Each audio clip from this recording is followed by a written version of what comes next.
We've been together for 2 years, but I think I might be the side chick. Oh. Some details. We're both foreigners living in Europe. Names have been changed. Tim is a very private person in general, and so maybe some of the strangeness stems from that. By the way, this comes from Throw My Troubles Away, and if you want to submit your own stories, go to the r/OKStorytime subreddit. So, in order to explain everything, I think I have to start at the very beginning. Tim and I met at an event for native English speakers after each of us had lived here for a year. We hit it off immediately. Later that week, we went to a pub crawl with other people from the event and hooked up. Ooh. Only a few days later, we decided to meet up again. But when trying to decide if it be at my place or his, he told me it has to be mine, and he'll explain why later. Yep, it's going to be a great explanation, I'm sure. For the record, I do not live in an ideal situation to be having people, much less men, over, and he was completely aware of the situation. He came over and told me that he's currently still living with his ex-girlfriend of about 3 months. Wait. Does she know that she's your ex-girlfriend of a couple months? Right?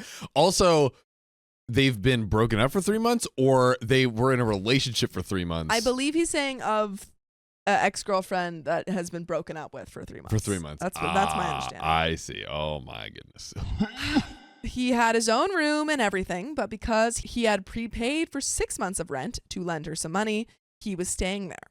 Okay, so yeah, I know this is weird, but who am I to judge? He says they're definitely broken up, and I'm just sleeping with the guy right now, so whatever. A few weeks go by, and we decide to start dating exclusively and officially. Ooh. He says he's just living with his ex, who we'll name Stephanie, temporarily for another 3 months. And then he'll find another place. All right, so it's a weird situation, but I trust him, and he'll leave in 3 months. He complains about having to live with her and says it's uncomfortable. He also told me why they broke up, which was because he caught her cheating on him with her ex at a party. Projection? Are we telling our own story? Do we take the story and swap the names? I think so. So I'm not worried about them getting back together. I'm not 100% comfortable with the situation, but it's manageable. If I never went to my partner's house who lived with their ex. Yes. Yeah, because like I could see where it's like, oh, hey, hooking up there is kind of awkward. Yeah. But like meeting up, like, oh, I'll pick you up to go out to dinner. Like never been to his like house? anything? A few months pass and Tim doesn't move out. He says he's now got his own little apartment in the same house, but that it's so much better for him to stay there because he doesn't have to buy any furniture and the rent is cheap. Remember, we're foreigners, so buying a ton of furniture that you're just going to have to sell when you leave is annoying. He eventually starts saying that he's going to bring me over there to show me that they're living separately and whatnot. Long story short, that never happened. Oh. Every time I asked him about her, he said that she'd get upset and blah, blah, blah. Apparently, she was aware that he had a girlfriend, but didn't like it and wanted to get back together. OP doesn't have a lot of sense. No nickels and no dimes. I don't mean to be mean to you, OP. I understand. You haven't done anything wrong. However, you just haven't thought Let's right. check in with our gut. Oh, he hasn't done anything wrong, but she hasn't thought right. No. After a year, he finally moved out, not into his own place, but into the spare room at his buddy's house. I have been to this buddy's place before, only once though, and that has been the one and only time I've ever met one of his non-mutual friends, which is suspicious and strange on its own. I didn't help with the move, not for lack of trying, so no, I never saw him move his stuff there. Again, this was a temporary solution until he found a place of his own. Do we have any proof that he moved? Through various circumstances, company being bought out, which led to job insecurity, him being extremely picky about finding an apartment, he has still yet to move into a place of his own. It's been about 10 months since he moved into his buddy's place, and I've yet to be there, even though I've asked many times. He always says yes, and then later says that he doesn't want to intrude or be a nuisance. So essentially, I've never seen where he lives. Those things, along with me never having met his friends or Skyped with his family, are the underlying basis for my suspicions. But here's where the real stuff comes. Last night, when I couldn't sleep, I went Facebook stalking. I searched for tagged photos of Tim because I knew he's weird about his Facebook and doesn't let tagged pictures and posts show up on his wall. While going through the pictures, I found 3 pictures of him while he was visiting home over the summer. In each of these 3 pictures, there is a girl who is untagged and sitting next to Tim. How close? In 2 of the 3 pictures, his arm is around her, but the pictures are more posed and everyone's arms are around each other. 2 of the pictures are with friends, so I figured she's a friend from home. No big deal. In 1 picture, though, they are with his sister and her husband and daughter, so a much more intimate picture. Yeah. Almost like they're family in the married sense. Family in the married sense. Or like long-term dating sense. I do not know what Stephanie looks like, and she doesn't have Facebook. I can't find a picture of her through Googling, but I think this girl might be her. I don't know exactly why I think that, but I do. I did some more Google research and found Stephanie's grandmother's obituary. She passed away in January. R.I.P. So after Tim would have moved out of the house, and definitely after they should have been broken up. And yet, on the obituary, his name is listed next to Stephanie's as members of the family. As members of Stephanie's family. Which could be husband. I do know that he was close to the grandmother and that she left him stuff in her will, but still I'm suspicious. Opie's staring at a burning forest fire and is like, I smell smoke. Wonder where that could be from. But is it on fire? No. If what I suspect is true, that means that he was able to hide this from me and her for 2 years, which is honestly just impressive. Well, when you have the sleuthing skills of a rock, it's not that hard. Right now, though, I'm stuck. I don't want to bring up my relatively weak evidence with him until I can be sure, because he'll just have an excuse and I'll just accept it because I want to trust him and be with him. I don't know how to get any more proof that the girl in the pictures is Stephanie or how to know for sure one way or the other. So that's where I'd like advice. I'm not going to break up with him without knowing 100% because I honestly do love him. But I don't know how I can know 100%. Any advice or help is appreciated, and there are some relevant comments, and I can already smell them coming. But do you have any thoughts before we get into said relevant comments? I mean, we have the quickest and easiest thing we could say ever that will immediately get to at least major alarm bells, if not the exact plain truth right in front of us. Hey, it's been 2 years? 2 years. Hey, it's been 2 years. It's crazy I haven't seen your place. We're going to your place tonight. Yeah. You and me together. Do you have his address? Do you even have his address? What if something happened to him? How do you not have his address? And then you know what would happen is he'd be like, okay, yeah, sure, babe, like let's do it. And then they go into a place that's like bare walls, but like just like 3 pictures of like the 2 of them. And like, is this like an Airbnb or? He takes her to an IKEA. Yeah. He's like, yeah, this is where I live, and she's like, this. Like, interior design. Yeah. You know, it's like, oh, let's FaceTime actually, and then he's in IKEA. That he could get away with that. He could get away with that. Great point. How have they never FaceTimed? Yeah. Who are those 2 old people looking at your mugs in the background? Oh, my grandparents. That's yeah. They're great. Hey, grandma. Kind of insane that we I just don't understand how you haven't in 2 years seen his place, freaking FaceTimed him in his place, asked to meet his ex-girlfriend who he's living with. Like, asked to meet any of his friends, his family. Like 2 years and none of that happened? I think there's an underlying, she said a little part where she's like, I want to like confront him with this stuff, but then he'll give me an excuse and I'll just accept it because I want to be with him.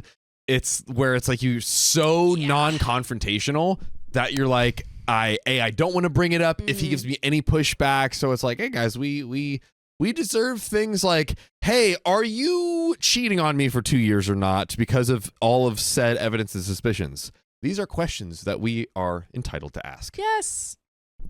Questions from the relevant commenters. How long have they been seeing each other? We see each other at least twice a week. usually more, and he spends the night almost every weekend. Another commenter says, that's an awful lot of time to spend away from home with a mistress. Good point. You mentioned that you are 2 hours away from their old apartment. What would allow him to be away for so long, so regularly? His job? Is he still that far away after moving out? Do you ever do anything in his area, or are you always in your area?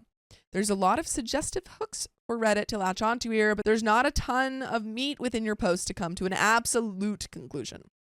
OP says their old apartment is only about 40 minutes away.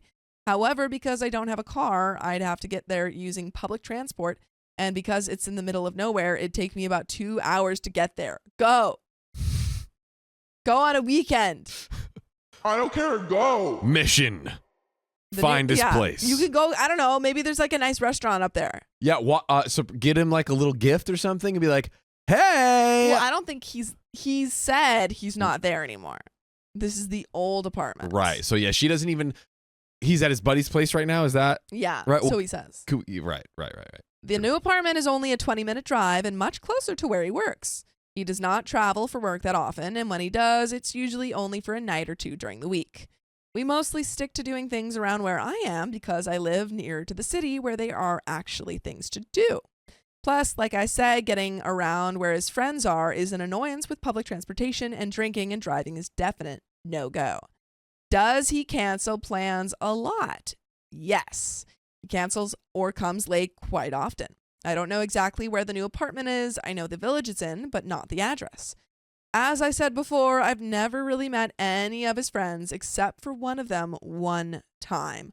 I have a conspiracy theory. Please tell me. I think he has a child. Just a child, or? Well, no, I think like maybe, I don't, because it's a good point of, he spends a lot of time with OP. Right. Probably really hard to make all of that, like add up for a partner. I think maybe he is actually, I think it's a possibility that either he's cheating. Yeah. Or he is actually broken up but has a child that he's not told OP about. And so that's why, that's my conspiracy theory. Dude. I think it's one of those. That's pretty good. That's pretty, that could be it. Yeah. There is an update 6 weeks later. Oh. Do you have any thoughts before?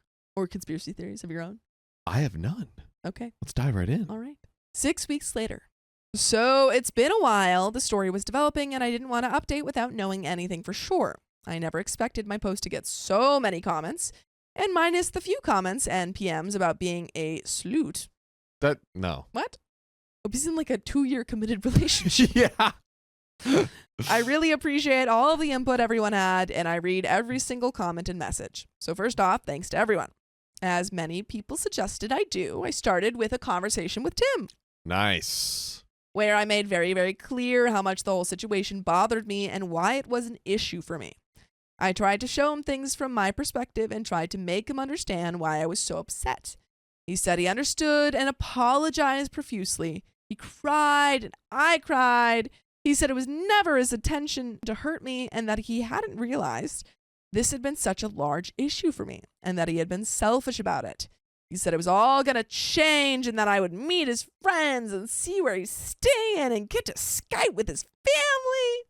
Is there going to be follow-through? He said I was the most important part of his life here and that he can't imagine his life without me in it. He said he wants to find an apartment for us to live together and that when I'm done with school, he wants to go back home together for good.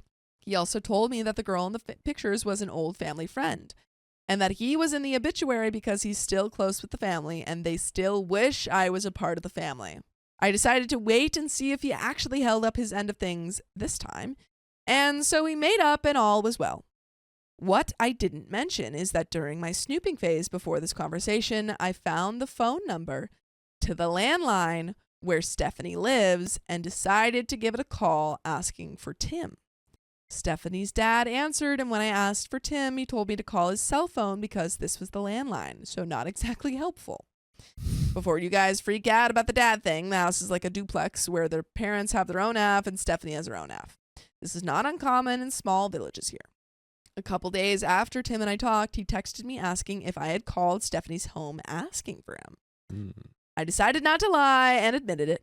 He said that she texted him saying that some girl with an accent had called the house asking for him, and he immediately thought it must have been me.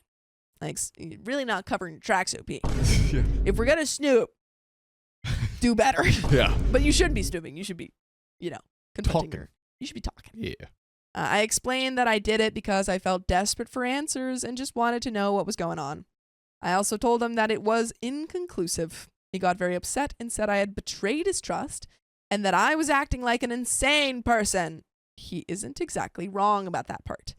But I explained that I felt forced to take such actions because I felt like I was never going to get any answers any other way.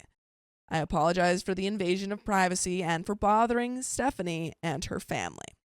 After a few days, he calmed down and forgave me. I knew this was going to happen. Oh, saying, here we go. however, that this may push back me meeting his friends because he told them what happened and they were pissed that I would treat him that way. Shocker, he found an excuse to push back meeting people and seeing his house. Shocking. We talked about this yesterday. Wormhole goalposts is where you take a goalpost, throw it in a wormhole, and then wouldn't you know, it's now light years away and we can't reach it now. I waited a few weeks to see if anything would change, and unsurprisingly, it did not. So this past weekend, he got very wasted one night, and I was able to open his phone with his fingerprint while he was sleeping. And again, I am not an advocate of this at all. No. I think that if you've gotten to this point, which OP clearly has, of lack of trust, relationships kind of not working anymore. Yeah. However, it doesn't seem like OP is able to get out on her own. Yeah. So I think if Opie had said, hey, just so you know, there is no trust until we've, met the parents, seen your place, and met your friends. Like, Yeah. until then, I don't. cannot trust you. Yeah, it's just that, yeah. I found texts from Stephanie from the day before talking about what they should make for dinner that night. He told me he was out of town for work that night. I found lots of hearts and I love yous. Family friends. Gotta love your friends, man. Yeah. Gotta cook dinner for them, Your wife is your family friend. Yeah. She's your family. Hey, and Sam's out here cooking dinner with strangers, He's just, if we could cook dinner for strangers, can we not cook dinner for a family friend? I mean. And even him using the same pet names for her as he does for me. He's not creative. He told her he was going out of town this weekend for work and how much he'd miss her. I looked through the past few weeks of messages between them and saw that he had sent her quite a few of the same pictures that he had sent me. He had invited her to have a glass of wine with his buddy and her girlfriend. He picked her up from work multiple times, and there were lots of conversations about who was making dinner that night and what they should eat. Dang, this guy has some excellent time management. Bro. Horrible person. Excellent time management. Wow. It still could, again, he should manage a company. He has, it could be a friend. He's lazy with pet names. Hey, we still don't have the true blue evidence. Lord. I went back and looked for dates where I knew he had slept over with me, and he had always told her he was crashing at a friend's place or out of town for work or something along those lines. I also found a group text message titled Family that included Tim, his sister, his mom, and Stephanie. I looked at pictures of Stephanie that she had sent him and was able to very obviously see that it was her in the pictures that I found on Facebook. So you guys were right. For the last 2 years, he's been living with her and seeing me on the side, all the while telling me how much he loves and admires me and how we're gonna have a future together. I'm gonna sneeze. No, I'm not. We're allergic to this BS. I'm allergic to this. I have been duped and taken advantage of, and I feel like a complete idiot because of it. I haven't talked to him yet, but when he comes over later in the week, I plan to tell him that I know everything. I also plan to tell him that he is a complete a-hole. In my ideal conversation, he had explained to me why he did this and what the F he was thinking doing all of this, but I'm pretty sure those are just things that I'll never know or understand. Obviously, I will break up with him. Yes. Yeah. I also plan on contacting Stephanie with a letter telling my side of the story, which is what I was hoping that OP would do. Yeah. Honestly, just call back that number and be like, hey, it's me again. Your husband is cheating on you. Yeah, it's like, just go ahead and call me back with the cell phone this time. Yeah. You're going to want to hear this one. Nina Nelson says, I hope OP tells Stephanie very clearly about this and then moves on forever. I will give her the dates that I know he spent the night with me. Just take pictures of all this, honestly. I would send screenshots of all of the conversations of him saying, like, oh, I'll be honestly, my just friends, say literally everything. Send her screenshots from his phone of all the conversations that you guys have had. And that's kind of, it's nice because it's like a lot of times people don't want to do the petty revenge, but this is actually it's not petty revenge, but it helps Stephanie out, right? And it exposes him at the same time. Exactly. Nice. I also plan to include a USB stick with pictures of Tim and me for the last 2 years and screenshots of some of our conversations from the last couple months. Boom. Nice. I can't make her believe me, but I want to at least do my best for her. I feel like I owe it to her as a fellow human being to let her know what kind of man she's been with for the last 4 years. I am open to absolutely any advice on my plan and on how to move forward from this. I won't lie, I feel so lost and so helpless right now. By breaking up with Tim, I am losing a huge part of my life in this country, and I'm definitely going to be feeling this hole for a while. So any help is appreciated. Thank you guys so much for listening, and sorry this is long AF.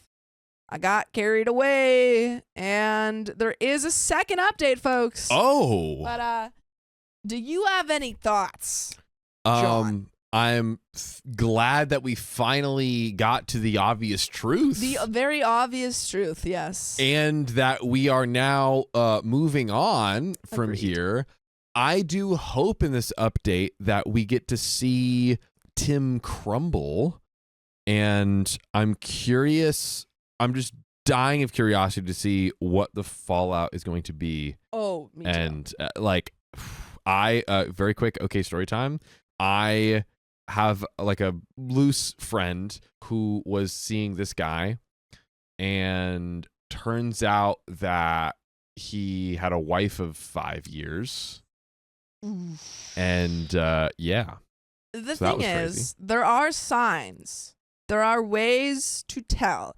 If, like, for advice for everyone, if your partner that you start dating says that you can never come to their house, that they're living with their ex-girlfriend, but you can't meet them, they're always gone, and they're, giving you kind of weird excuses as to why they can't make events, or they're canceling plans.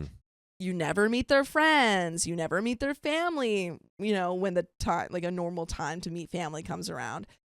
Good, signs that something's not right. And if they come home on a Sunday morning covered in glitter and you say, hey, why are you covered in glitter? That's a little suspicious. And they say, oh, I was at Sunday school with my mom helping the kids do arts and crafts. Little sus. But we got another update. Again, I'd like to start off this post with a thank you to everyone who responded with constructive and helpful advice. So I took your advice and did not try to have a conversation with Tim. I realized that since he was so successfully able to manipulate me for 2 years, having one last conversation with him was bound to end up with me doubting my findings and perhaps my sanity. I honestly agree with that, because I do think that you'll believe whatever he says. Good contextual advice. Yeah. I wrote Stephanie a 3-page letter detailing the relationship that Tim and I had over the past 2 years, making clear that it was serious and not just a fling. I mentioned dates and events that most people would not have known about. And I included the intricate lies and backstory that he had told me. I included a list of dates from the last 2 months that he spent the night with me, and encouraged her to cross-check them with nights that he wasn't at home. I printed out a few photos of us as quick visible proof, and I included the rest of the photos on a USB stick in the letter. The stick also contains screenshots of any particularly incriminating conversations that we've had over the last few months. I scanned postcards that he had sent me from various vacations and included those as well. For safety measures, I also included a copy of the letter in case the hard copy went somehow mysteriously missing. I gave her my email address and phone number and asked her to contact me if she wanted to. On Wednesday night, I had someone drive me to where she lives. If Tim was there, I would just have confirmation that he actually lives there and we'd leave. If he wasn't there, I'd ring the doorbell and hand her the letter personally. We drove the 45 kilometers, and Tim was sitting there in the living room on his laptop. It was obvious he lived there. You should pull a Love Actually and knock on the door. Hopefully the Stephanie answers and do the... Have you seen that scene? Nope. It's very famous. They also make fun I'll of it show on an SNL skit. It's a very popular scene. Like, Yeah. they do like the cue cards. Yeah, like, they got don't cue say cards. anything. Yeah, say it's Carol Singer or Right. Carol Singers. Yeah. And then just being like, I've loved love you you. all this time. Yeah. I'll show you a picture. There's a very funny SNL sketch with Pete But anyway, I think OP should do that. Yeah, I like Don't it. say it's carol singers. Your husband's been cheating on you with me for 2 years. Sorry. Heart. Heart emoji. Heart Crap emoji. emoji. She was nowhere to be seen. His and her names were on the mailbox. I called to see if he'd picked up, and he ignored the call. We headed back home. On Thursday morning, I mailed the letter. I ensured that it was a registered post. In order to receive the letter, she'd have to show her ID and sign for it. On Friday, the letter arrived. She was not home, so she received a notification to go pick the letter up at the post office. On Saturday morning, she picked it up, and I got an email of the receipt with her signature on it. Throughout all of this, I conversed normally with Tim, which crazy. I was thinking about that. Really impressive. To converse normally with your partner who you know has been cheating on you, or like, well, you've been kind of the side chick for 2 years. Yeah. And made excuses as to why he couldn't come over during the week so as to not tip him off to anything. He stopped talking to me about 20 minutes after she picked up the letter Saturday morning, and I have not heard from him since. He has, however, defriended me and my family on Facebook. I haven't heard from Stephanie either. By the way, you can always hear from us if you listen to full episodes of stories just like this. Just go to Apple Podcasts, Spotify, or iHeartRadio and search up OK Storytime. There's a little bit to the story, but oh boy. Oh man. Wow. You just know that fallout was crazy. Yeah. You just know. You know, the fact that 20 minutes after she got that letter, like 20 minutes after she picked it up, Yeah. immediate, blocked. Immediate. Damn. Dang, man. Dang. I wish it's messy, but I wish we could have been a fly on the wall to see. So badly and do I want to hear. know what happened. We want Tim to face justice. Yeah. Justice. Yeah. Sophia Cologne says, OP might have been stupidly handling the relationship, but she is freaking brilliant. She knows how to handle the aftermath. She knows how to handle the aftermath. Yeah. We cannot deny that. Yes. Cannot deny that. There is a little bit left to the story, Mm. but yeah, OP, please take her advice for future relationships. Please do. So now it's really over. I hope with my whole heart that he was not able to lie and manipulate his way out of the situation with her, but I'll probably never know. I do not expect to hear from him again. I feel very lonely, taken advantage of, and beaten down. I'm going to do my best to try to come out of the situation without trust issues and without being cynical and jaded. I am seeking therapy to make sure I don't slip into depression. For now, I need to find ways to distract myself and fill up any free time. Thanks again for all your help. And quick edit, I forgot to mention that I'm going to go get tested on Tuesday to be safe. Obviously, if anything comes out of that, I'll do my best to notify both of them. And that is the end of that story. And that's it. Man. Man, oh man, wow. Sometimes, you just get in a relationship for 2 years and don't see the forest fire right in front of your face. You don't see the burning flames. You can't see it. Oh, man. But that was the end of that story. I wanted my boyfriend to come home early, but he never got the hint. Maybe just tell the man? Maybe. My 39 female boyfriend, 42, let's call him Alan, is the sweetest person I know, and he takes care of us and our home because now I am the primary income earner as he is back studying, and we live in a house that was for my grandma, so we don't pay any rent. Let's go, free house. He works some weekends for me as I am an entrepreneur, and he does most of the house chores and is also helping make a lot of the improvements to the house, which was in a poor condition. He changed the kitchen and the bath, but I paid for the materials. We are okay with our agreement, and he is also doing great in his studies, getting an A+ on everything. 4.0 husband. That's pretty good. We like that. Perfect score. By the way, this comes from Sumery Salad, and if you want to submit your own stories, go to the r/OK Storytime subreddit. So the thing is, this week I have been struggling a lot. One of my employees had a work accident, and I had to deal with insurance and all the paperwork. I have a colonoscopy next week.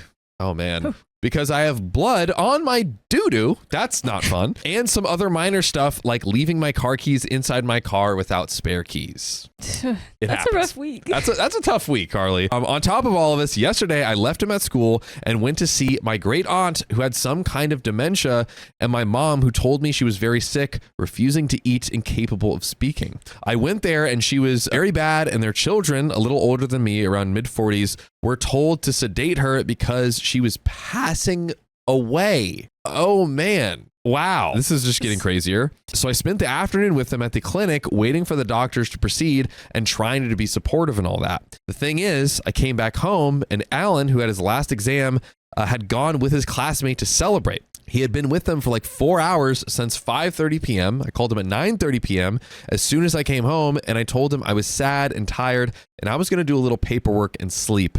3 hours later, he still wasn't home yet. I called him to know if he was okay. I was worried because the last time I came home early and he stayed out for some drinks, some random guys walked over to him and hit him. They didn't do a lot, just, the good old 1-2 diddly do. But trying to defend himself, Alan hurt his knee that had previous injuries, and we know this could happen sometimes. So that night, I woke up to him crying and had to take him to the ER, and now he is waiting for an operation to replace his ligament. Oh my gosh. Wow. Oh, okay. So he did get weak in the knees. Okay. And we have a free healthcare system, so it's okay for him to not be working and get health assistance. At least that's good. And I am a little bit traumatized from that because it happened close to our house. In the second call, he asked me how I was, and I told him, bad. I am sad and worried. Please be sure you don't come alone.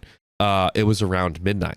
I tried to sleep, but couldn't. And at 3 a.m., I texted him to ask him if he was okay and that I was worried. And he texted me back, I am okay. I'm talking to Ron. I'm coming soon. We are in Ron's safe and capable hands. So Ron is a classmate who is older than him, and they got along really well. Ron lives next to us also. He came home like an hour and a half after that message, 4:30 a.m., so at like 6 a.m. in the morning, and he was wasted as F. Not to puke or crap himself, but he was not somebody who could comfort and cuddle me.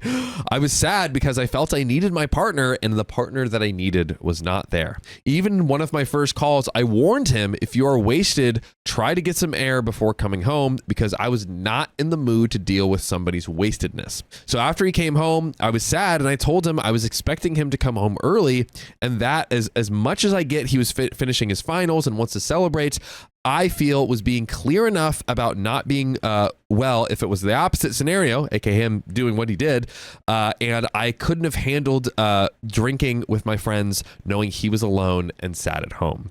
He cried, and we talked about how I was also worried after that time when they hit him, and he also had some kind of mental breakdown around that, trembling and crying and repeating, I did no wrong to nobody. I ended up comforting him, and he slept. Again, wasted. I took some time sipping tea as I was nervous, and I finally could fall asleep. When we woke up, because it was a long night, we talked, and he said he was sorry, but he said if I wanted him to come, I should have just said so. I told him I was clear about not being well and wanting him home, but I was not his mom, and to tell him to come back home, and that he must be the one to get the info and make decisions with it. He is not mad at me and regrets his behavior, but told me to tell him clearly what I want him to do, and I feel I was clear enough. So, am I the a-hole? We have an edit coming up. There's a lot more to this story, but Carly. Yes. We need to talk. We need to chat like this couple should have. Like they should have. Yes. I am feeling right now that maybe there is kind of something on both sides where it's like, I mean, I think the husband is more the a-hole for like, I think he very clearly knew that like going out and drinking and like getting into a kerfuffle would really and would really upset his wife. I don't think he checked in enough to like make sure she was good and all this. But yeah, I do think it is a good point where it's like, hey, like not even like tell me exactly what to do, which is what I think he's saying, but more like, hey, like I'm out celebrating, like I guess break it down for me. Why? Like kind of like what you said earlier, right? Like, what why are you sad? Or why like, are you sad? Yeah, I'm with you on that. They just needed to talk more. It needed to be like, I'll check in this amount of time. I'll ask you why you're sad. Yes. If I can tell that you're still really, really sad and worried, maybe I'll come home at a normal time and not 4:30 in the morning. 6 a.m. in the morning. 6 a.m., right? The last text was 4:30. So then you're also coming home 2 hours after your last check-in of no saying like, communication I'm from there. walking, I'm okay. Yeah. I'm with Ron. His status for like, yo, everything is good is I'm with Ron. I hope she knows Ron. Yeah. So we have an edit. Let's get into it. This celebration was not something expected or planned because they have a party dinner next Friday. Okay, here, I think we're getting into texts, okay? So Okay. 5:19 p.m. Boyfriend, I'm leaving. Let's go to the Buddha. Me, so early. OP, I'm going to stay here. They're going to sedate my aunt. Oh, I forgot no. this was like as her aunt was going under. Oh, I was assuming that he didn't know that this had happened either. yeah. I was giving him so much leeway for that. And the fact that he didn't immediately call and be like, "Oh my God, are you okay?" I will stay home. Like, yeah. yeah. God. Boyfriend, I took 3 exams. Cheer up, my love. Your aunt is literally knocking on God's door, and you're like, I took 3 exams. Just like cheer up or Just whatever. like, get over it. Just like I get took over 3 it. tests today. You're fine. Oh God. Okay, boyfriend. These texts are very revealing.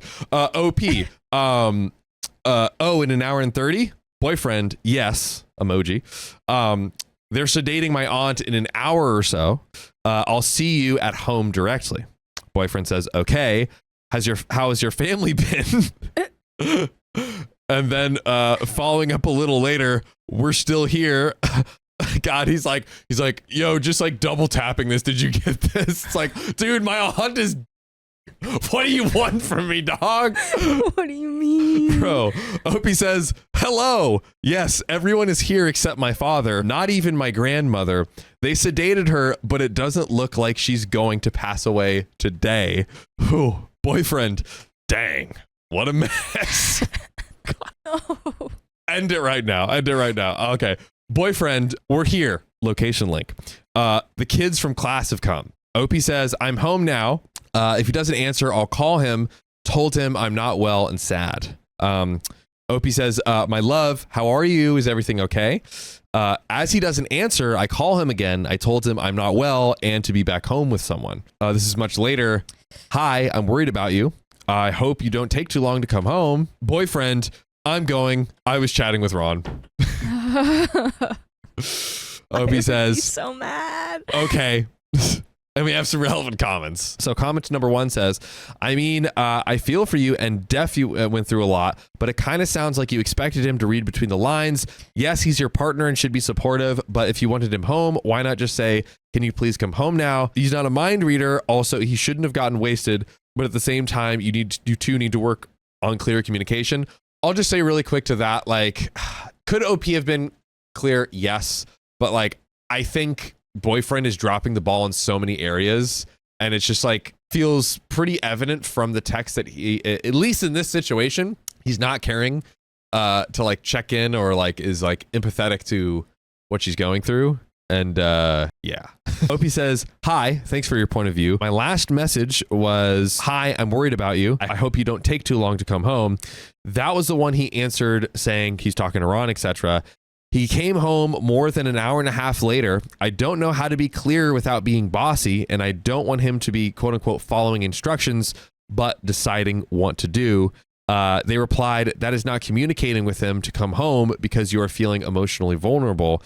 You need to be clear. This guy finished an exam and went to celebrate. That is the norm.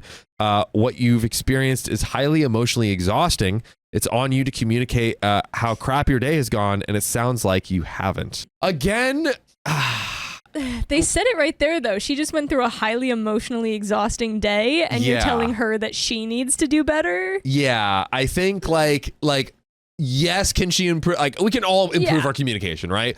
But like I think this commenter is just totally missing the point of like, dude just like doesn't care. Yeah. Like he's just not caring at all. So it's like, I mean, I'm like, where's the we haven't talked. They haven't mentioned this, but like, where's the relationship kind of, or how is this going to be reconciled within the relationship? Yeah. I should say, like this needs a serious like sit down and. It's gonna be a long talk. This is a long talk. Long talk. Commenter number 2 says, I told him I was clear about not being well and wanting him home. I respectfully disagree, but comments are just coming for OP. While you did communicate that you were sad, you did not communicate at any point that you wanted him to come home. I only see you asking what he's doing, which, so your phone can easily be interpreted as you checking up on him. But I don't want to be his mom and tell him come back home. Fair, but what's wrong with asking him to come back home? Hey, babe, I'm really not in a good headspace right now and need someone next to me. Can you please come home now or let me pick you up? Simple. I do think that is that's fair. A better communicated message. Yes. Like the one thing I'll tell OP is like, yeah, I don't want to be his mom. It's like you definitely should not be his mom. But I think, kind of saying like, at the same token, you deserve to have a space to have your feelings fully heard. Yeah. And like, share. It's like, listen, my aunt is freaking going out the door any second. I'm sitting here while you're cracking open cold ones with like, the boys. I just kind of with freaking Ron. With like freaking Ron. I just like I kind of need you right now. Yeah. And like, I don't want to be you could even say too, like, I don't want to be controlling. I don't want to like tell you what to do, but like I kind of just need my man right now. Also, he was apparently just next door, so you could have simply walked over only to not be alone. That he must be the one who gets the info and makes the decisions with it. You didn't give him all the info. Essentially, you're telling him he should always connect the dots and read your mind, whether you communicate effectively or not. You did not communicate effectively last night.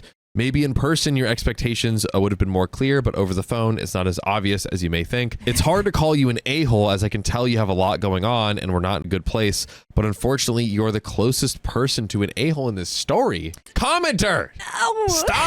Stop! It's a bunch of men answering. Edit. While I was initially leaning soft, you're the a-hole, OP's comments and edits made it clear that you're just insufferable.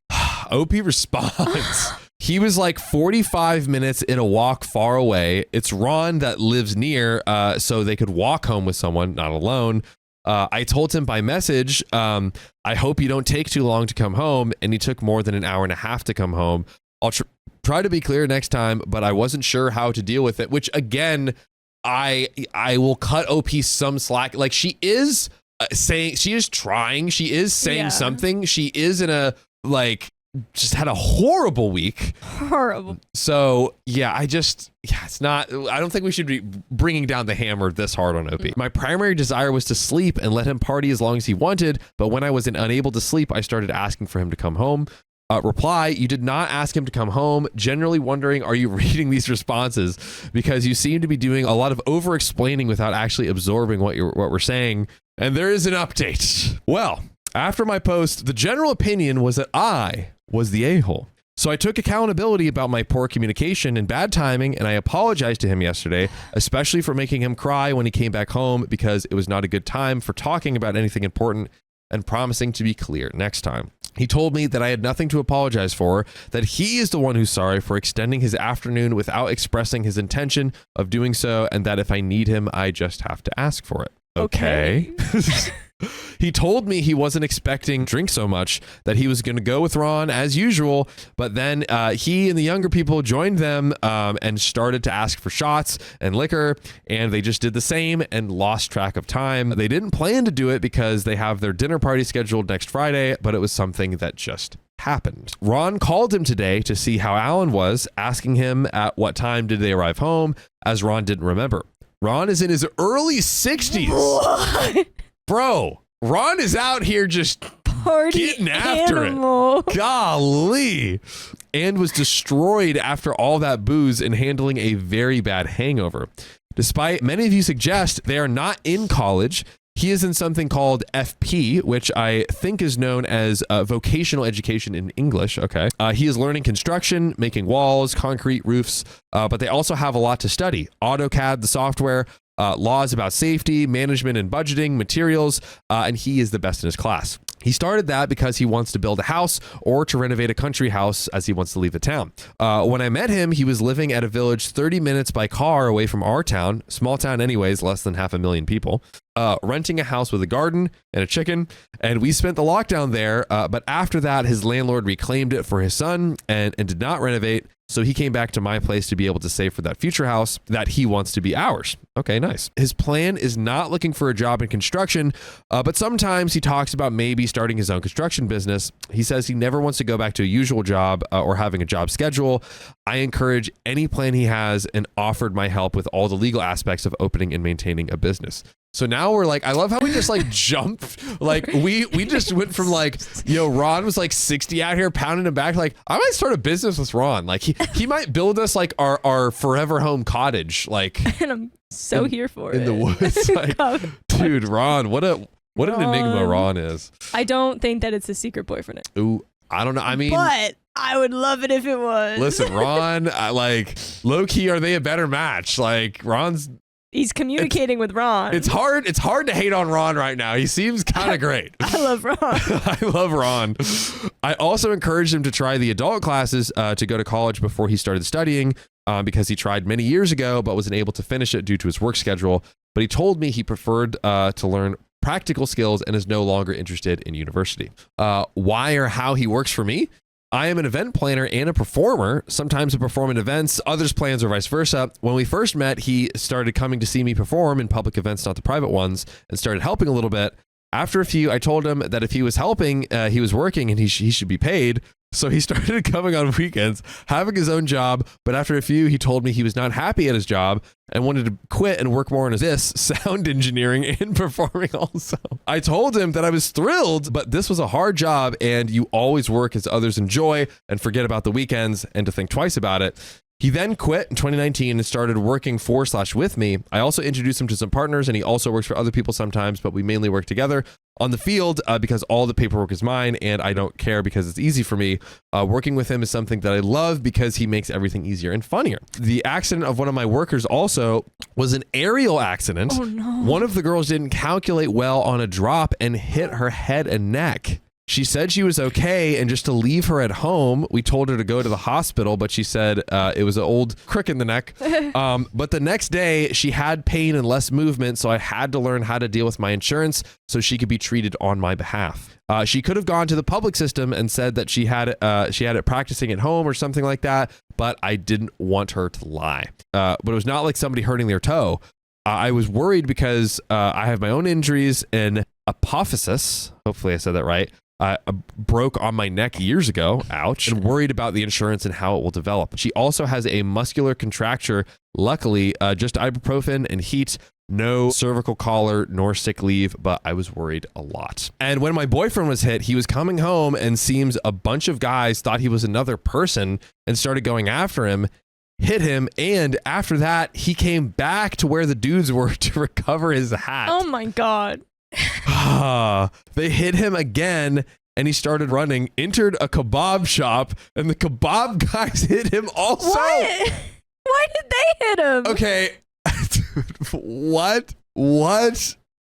I don't know if I can believe this story. This is insanity. He was like 5 minutes away from our home.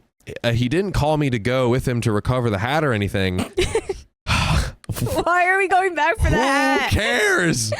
At first, he told me that he was not wasted, that he had just 3 or 4 adult sodas. But the other day, he confessed that he was wasted and that he didn't remember much. And now he's lying about how much he's drinking at that. He recorded 2 videos from the harmful act, and sadly, he sounded defiant while they were after him. He told me it was his way of scaring them, but the sound of that voice was like calling for a fight. So basically, like he's like engaging back. He's provoking it a bit. He's provoking a bit. Yeah. I don't think he did anything on purpose or wanted to fight, but I think he dealt with the situation poorly because he couldn't think clearly. And I'm afraid of how his mind deals with things when he has too much booze. That is very fair. So fair. Yeah. So my great aunt passed away yesterday morning. I went to the wake at the funeral house in the afternoon. I couldn't be there because I was alone performing at the event. And yes, I could write on Reddit because you also have a lot of time waiting around for things to happen. But today is the funeral and the cremation, and we will be there. He knows my whole close family and cousins too. I'm like, please tell me there isn't some, his dog just got out of treatment or something. Oh my God. He's had to hit the streets with Ron to celebrate again. No. My colonoscopy is next Thursday. I thought that happened already. I forgot about that. God. At least of our worries. Yeah, right. And I am starting that diet to be clean, and he has arranged what to cook for the next few days. I am worried about what they're going to find. My grandmother passed away of colon cancer, and my grandma suffered the same and had to remove part of hers. I hope there's nothing like that, but my mind sometimes starts putting on the worst. But he is helping and joining my diet and making jokes about seeing my butt from the inside make it better. Nice. Yeah. I mean, that's what it is. That's what it is. Yeah. He's doing his part. He's doing his part. About the house chores, he is not my butler. I do the groceries. I sometimes cook. I am the one who always does the dishes. No dishwasher. It's by hand because he is the main cooker and I also clean. But he is in charge, so I don't have the mental load. I go shopping with a list he made. He thinks on what to eat during the week. I hate planning that. And we would be eating 3 dishes again and again. So he does it because he wants to eat well.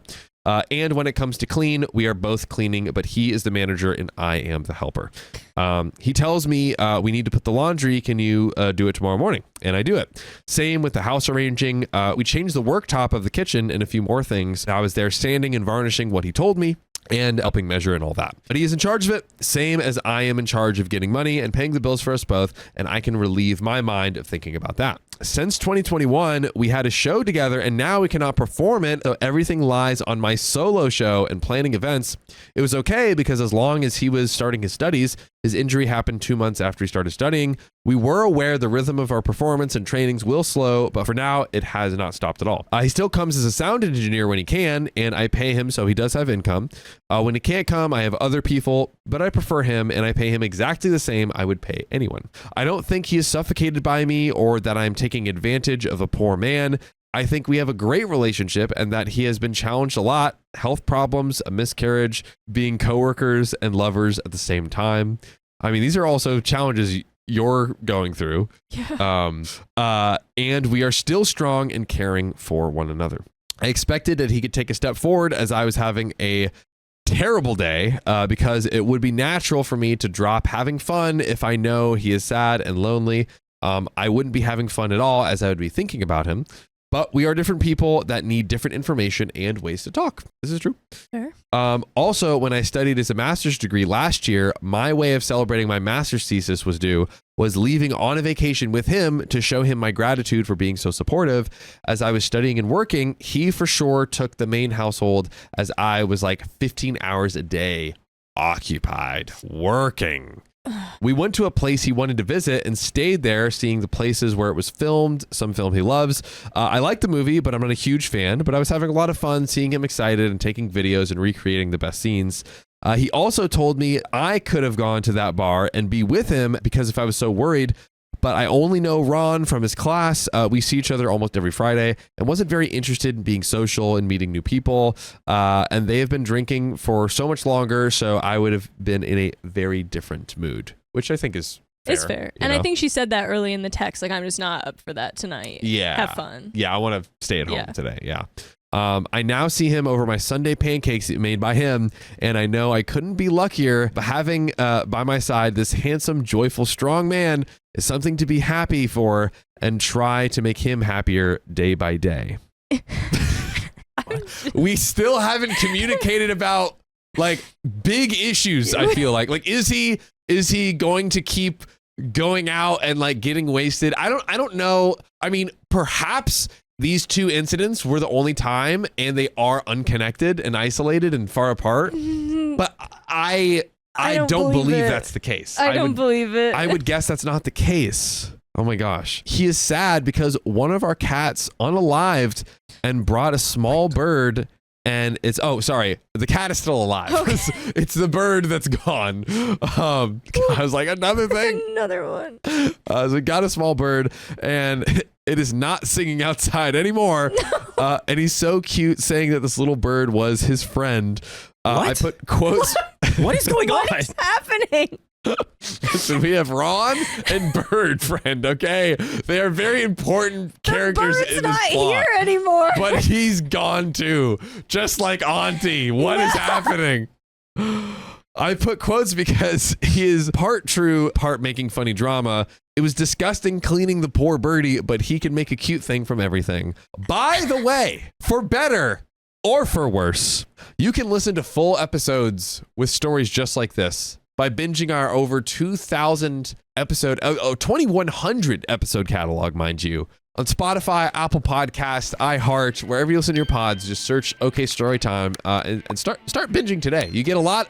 You get so much content on there. It's actually crazy. You will never run out. Carly, I'm not gonna lie. For your debut story on the public stream with hundreds of chat here cheering and supporting you. Yeah. This was maybe the wildest ride, the craziest roller coaster we possibly could have locked you into. I'm still not sure what's going on. I thought we were going to have some communication. I thought we were just going to talk it out. Instead, we're building our own house in the woods with Ron. And making pancakes. With the birds. So I think that's all we can really make sense of this story. But you know what? let's bring it home, chat. Let's close out strong. So I was the a-hole for making him cry and not communicating enough my needs. But this man is staying with this insufferable monster, as many of you called me, and hadn't shown any desire or changing anything on her life. Hoping his operation to be ASAP, as he has to see more than one doctor until he's put on the list, and we want to perform together again so badly. What was this? I didn't know he was going into freaking What is he surgery. doing? I thought she was going. Anyways, I guess he's getting some surgery or something. I know he misses that stage, but we have to be patient and wait till his comeback. Thanks a lot to those who helped me seeing another point of view, especially the ones that kept it civil without insulting me. The others, well, it was funny at first being roasted a little bit, but I don't think I'm such a monster, but I'll recall it for future performances, as it could be a funny character, and having summoned him by me, as I am way smaller than him, can be a great act. At some Halloween event, we performed as where he was a beast and me as his trainer, and it was well received, but was something I designed for that party in particular. I never thought of leaving him, and we will elope someday. What is going on? Never thought of leaving him. Never. We will do the Beauty and the Beast act, and I have not thought about leaving him, but we are going to run away and get married. Yes. And we have a cabin in the woods with Ron. Exactly. Yes. All important, relevant details. All relevant. As we love working on events, but hate them around us. So I guess they don't want a wedding. As we are talking about that, and nothing has changed but my desire on explaining my needs better and not expect nobody to be a mind reader. I don't know. I think she wanted us all to be mind readers with that. Yeah. There we go. It's over. That's it.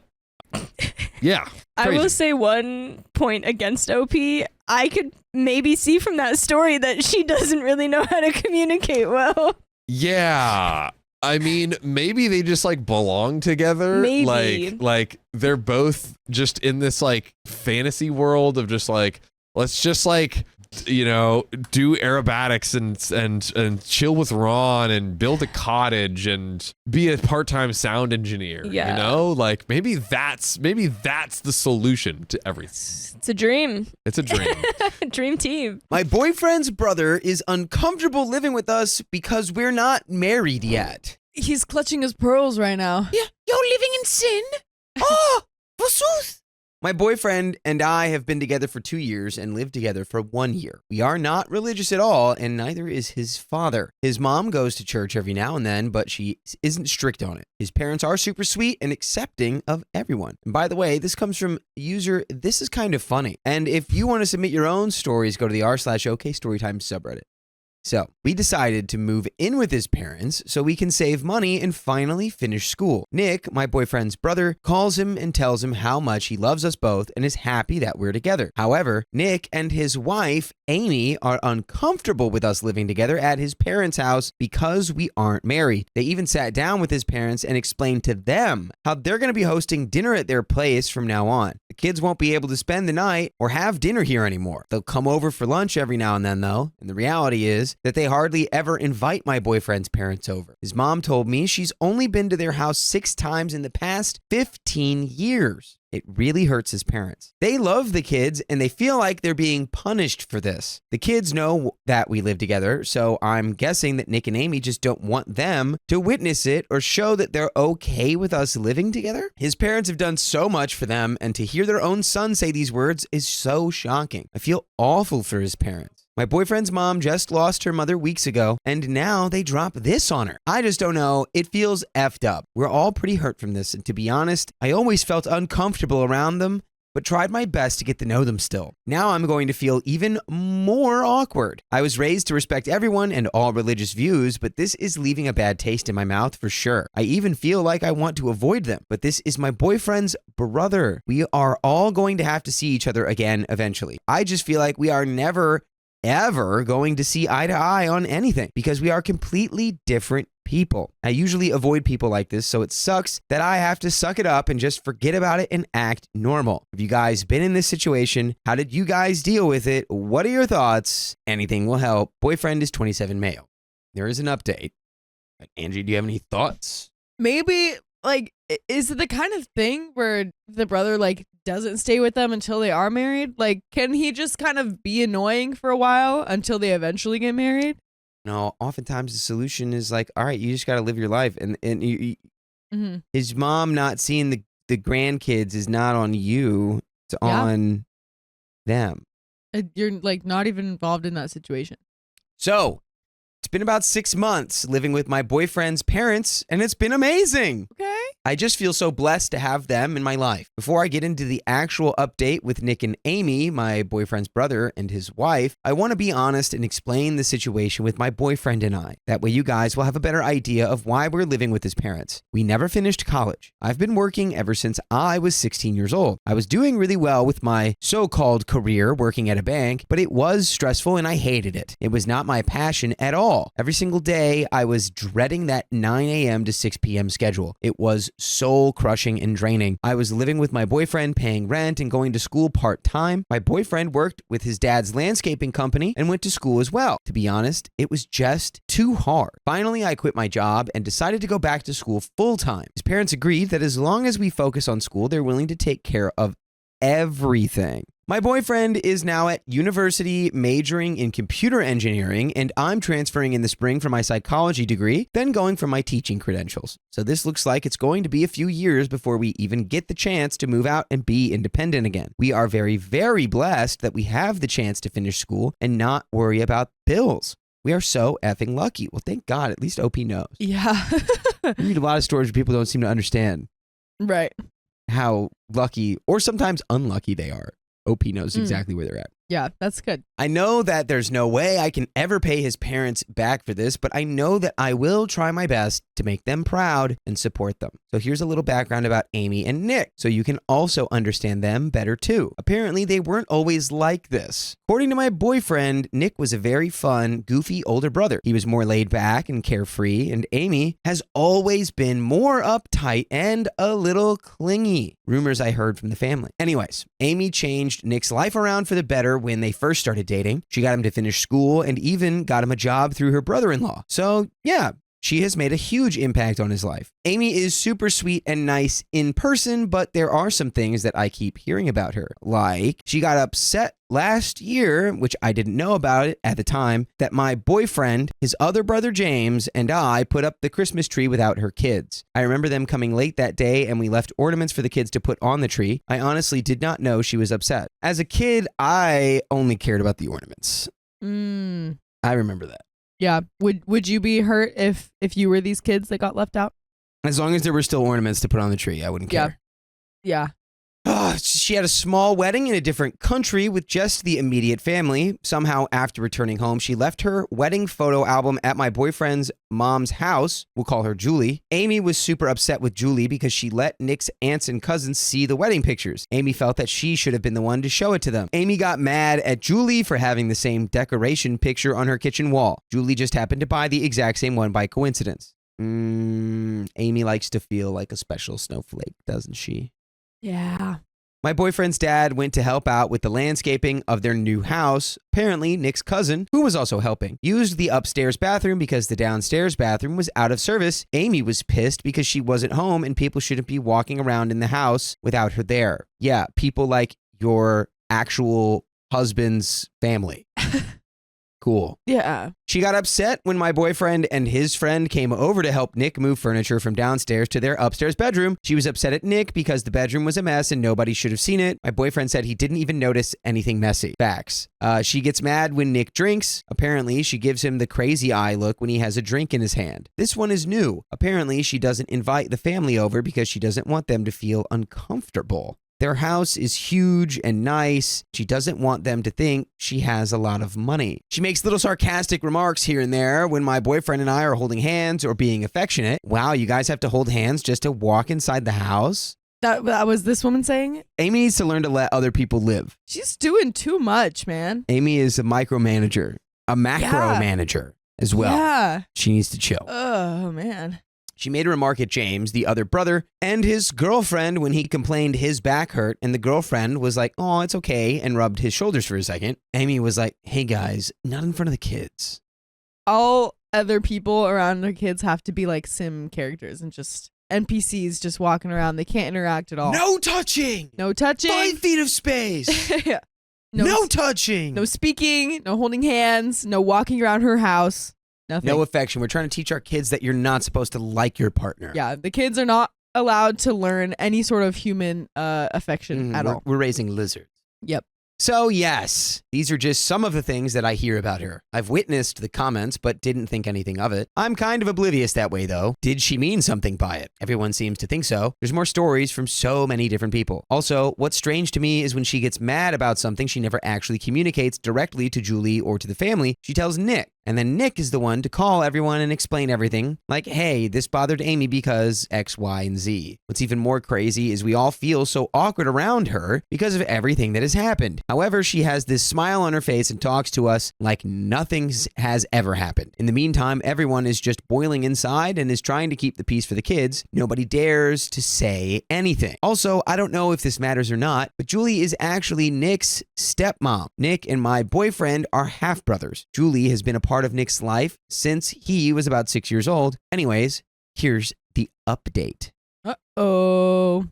Before we get into the update, I just want to say, people like Amy, you just got to ignore them. Yeah. Fine. If she wants to isolate herself because it's like everyone else's values are too like despicable for her children to be around, whatever. Yeah. But if she's up in your space telling you stuff, just in one ear, out the other. Yeah. Not happening, Amy. Sorry about that. Totally. On to whatever you were doing. Yeah. She can't control what you guys are doing. You can't control what she's doing. We hardly ever see them. They told us that there won't be any more dinners or sleepovers, but they're more than happy to come over for lunch. On Father's Day, Julie invited them over for lunch. We were going to have a family barbecue with the cousins, the aunts, the uncles, the kids, everybody. Nick was the only one who showed up. He showed up without his kids and without Amy. Everyone said he seemed different and unhappy and just awkward. This was the first time he ever showed up without his family. And this was actually the last time he was at the house, too. On James's birthday, we had a dinner at the house, James being the older brother. Julie and my boyfriend's dad didn't invite Amy or Nick because they just assumed they wouldn't want to come because of the whole situation. Nick finds out about it and was hurt. You guys should have still told us and we would have planned something. Last night we had another get together and Julie shoots a message. Hey, we're having dinner Friday night with everyone. I know because of the situation you guys may not come, but I just wanted to let you know. He responded with, thanks for the invite, but unfortunately the situation is still the same. So why are we upset?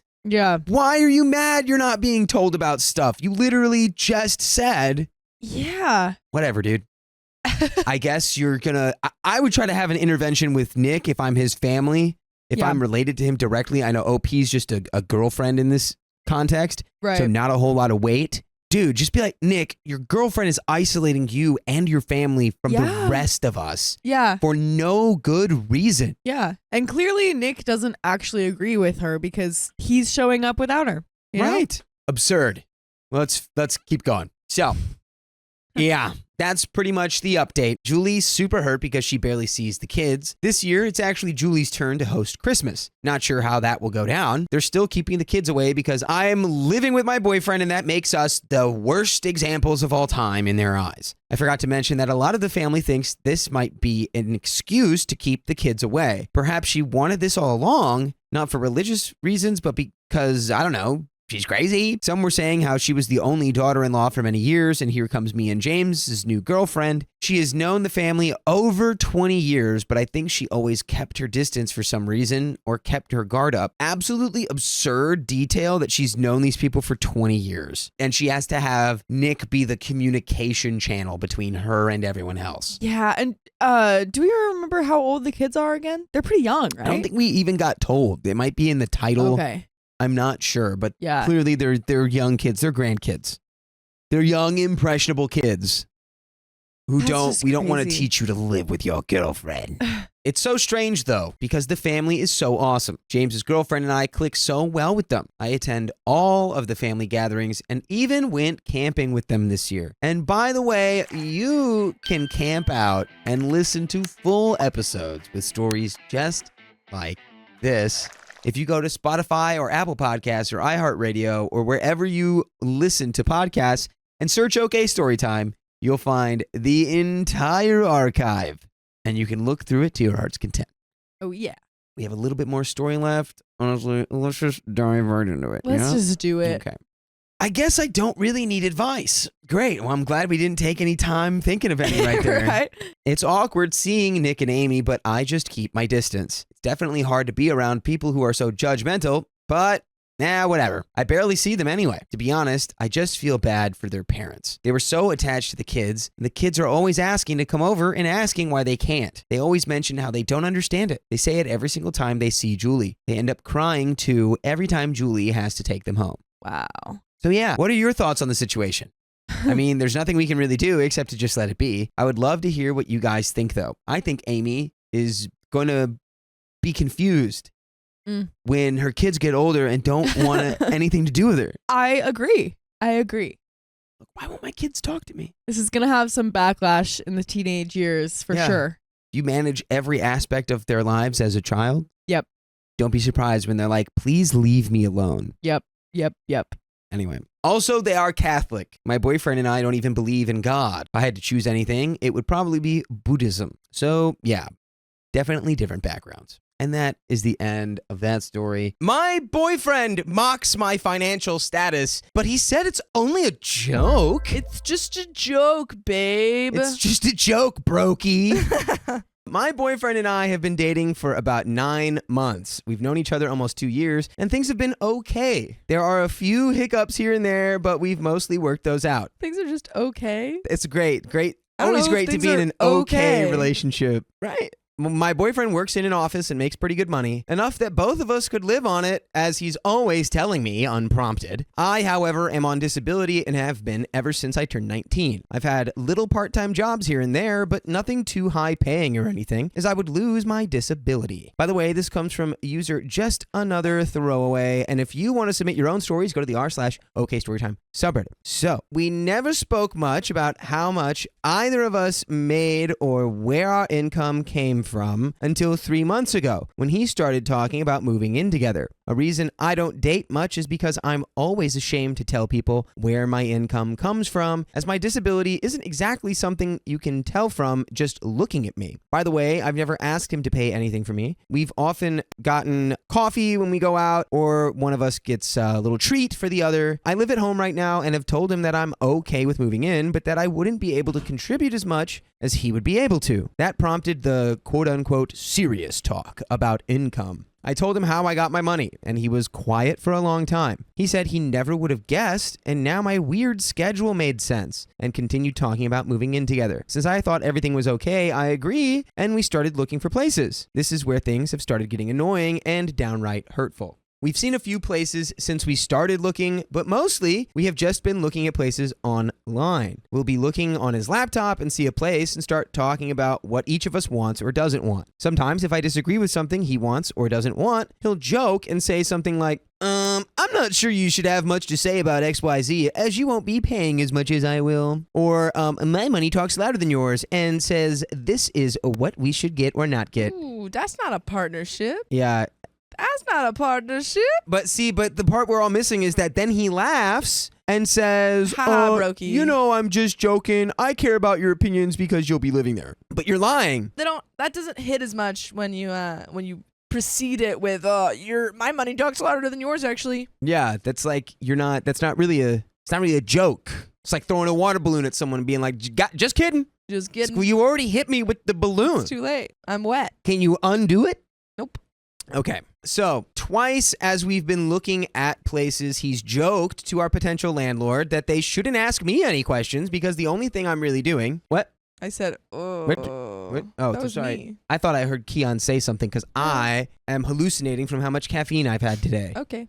Nightmare. So yeah, he's saying the landlord shouldn't ask me any questions because the only thing I'm really doing is just putting my name on the lease or the rental agreement. I've never felt so embarrassed in my life, so I'll go off and look at the rest of the place and avoid him and the landlord. This is not the only thing, as he jokes about a lot of things, especially since he found out about my income. He'll say things like, I'm so tired after working all day, I wish I could just sit around like you do. Or, it must be nice to get to sleep in every day, I wish I could do that, but if I don't work, I couldn't take care of myself. And they all feel like little digs at me. They are digs at you. They're Right. big digs. He's an archaeologist, and this is a big dig. Well, I mean, like, that's like a logical... I'm sorry. That was great. Recognize that was great. Thank you.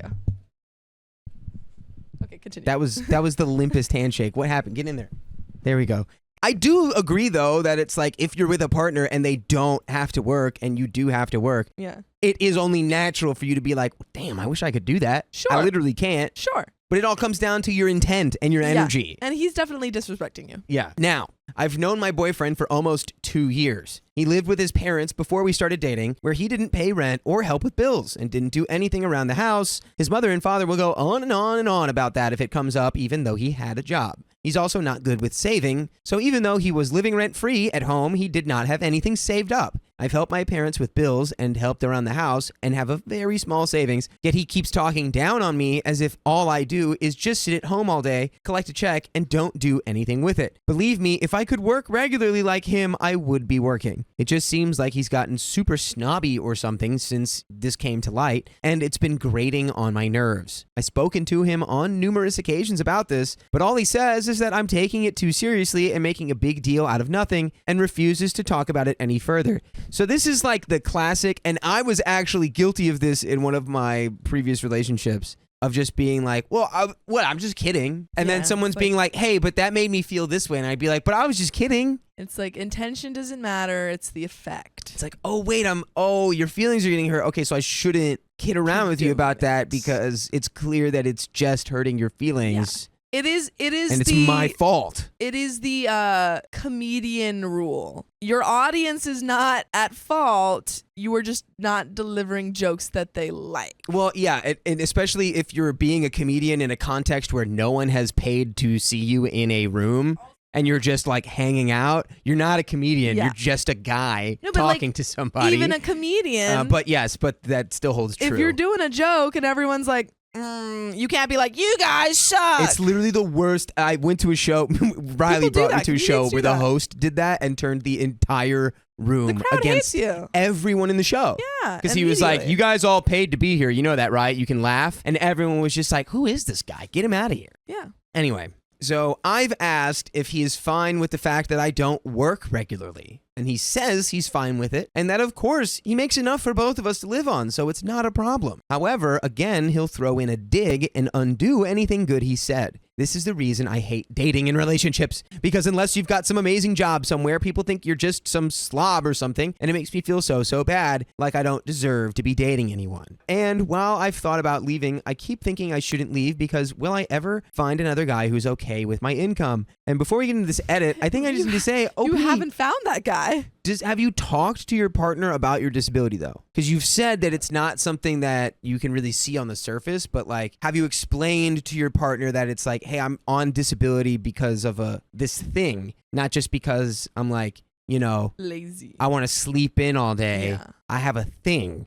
We don't know what it is. We don't. Well, I think But- the first step would be to have that conversation. However, the fact that he's not even been a little bit curious about why this is your setup and is instead kind of saying that he's fine with it, but also guilting you and making you feel bad and less than. That's not even the way that OP's talking about the relationship, like, it's going, okay, why dating sucks. It's like she's already kind of checked out of this relationship a little bit. Yeah, it's just it could be a case of like you attract what you like, or or what's it called? Sorry, I'm butchering this. You see what you expect. So if you're expecting somebody to like think less of you for being on disability, you're even more likely to perceive disrespect, towards your disability. And I'm not saying that that's what's happening. I'm just saying that if you're walking into something like, and as soon as he finds out I'm on disability, now he's going to completely think differently of me. You'll probably find reasons, or like you'll see things that make you think, oh, now he thinks differently or less of me. And it might not be true, but I mean, clearly he's giving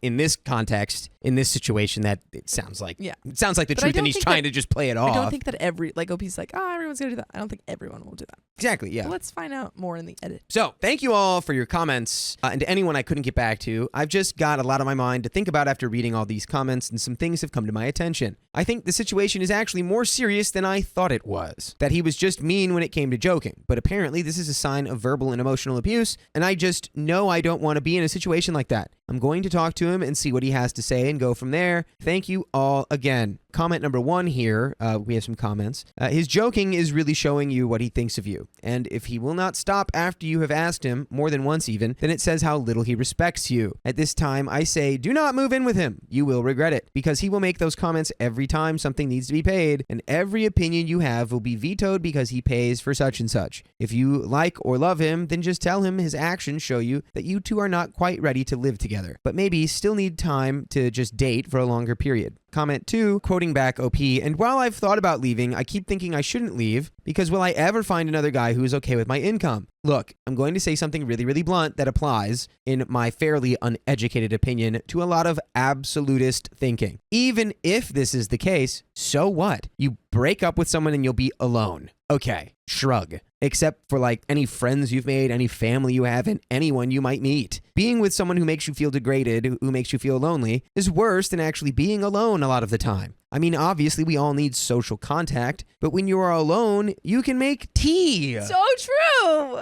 That is a great point. You can paint, write, do projects, watch TV, chill. Go for a walk, like literally whatever. What about being alone is so scary, OP? The answer is different for everyone. OP replies, I guess I just let my thinking get in my way. Not to mention the few relationships I've had, they all fell apart once the income thing came up. And I do plan to talk to him one more time and let him know I'm completely serious about him stopping these jokes, because they aren't funny to me in any way. And we do have an update. I think, just communication. You gotta communicate first, and if that doesn't work, then this is not the relationship for you. It shouldn't be like, oh, well, I'll never find anyone who's completely fine with it, so I might as well settle for this guy who's like kind of fine with it, but makes me feel really bad about it. Like, let's not settle for slop. I mean, it is, this is the communication is everything here. It's like, you need to explain exactly how you feel. You need to explain exactly what your situation is. And it's like, because, there's a certain male love language that is had. Keon knows this because I do it to him all the time. What's that? Where we degrade each other. Oh, I love it. Ruthlessly. It's friendly bullying. And then we smile and hug and kiss about it. Yeah, pretty much. And so sometimes between male and female, like, that'll get lost. Like, it can happen. And I'm not trying to give this guy an excuse. I mean, I do it with Carly from time to time, and she does it back to me. Sometimes we're like, whoa. And we're like, no, we're just joking. We're like, okay, I love you. Yeah, but this one's too far. Right, because she's told him where the boundaries are, and he's still not listening, which makes it not okay. He's just being disrespectful. Yeah. But there is a chance he's just rock brain not getting this. But if she's already told him, doesn't mean that it's not a reason to be Then concerned leave with the the rock relationship. behind. Again, it's that mindset of Do you want to date a rock? It's that mindset if Dakota was like, hey, stop it. That hurts my feelings. I'm like, no, I'm triple downing. Yeah, it's like now I'm getting somewhere. Now we're making progress. if you tell your broski that something hurt your feelings, They're like, they're gonna do it again. I know where the Yeah, hole you're in the like, oh, armor that's- is. I found it. I'm under your skin. Now I'm going to be in your skin. All right, but let's get into this update. The bugs are in your skin. Update. I spoke to my boyfriend the day after I responded to a lot of you. I decided I was going... Sorry, I just saw Carly's comment. Carly, it says, I just look at Keon and go, why do you hate me? I decided I was going to talk to him one more time and set a boundary about these jokes that he was telling, or tell him I wasn't moving in with him and that maybe we need to reevaluate the relationship. I told him I wanted to have a serious discussion, and he immediately asked if I wanted to break up with him because he figured it was coming. I was taken aback because I didn't expect that reaction. I didn't say anything at first, but then I told him that I wanted to talk to him about his jokes and honestly his behavior in general when it comes to people and making fun of them in such a mean way, especially when they've asked him to stop.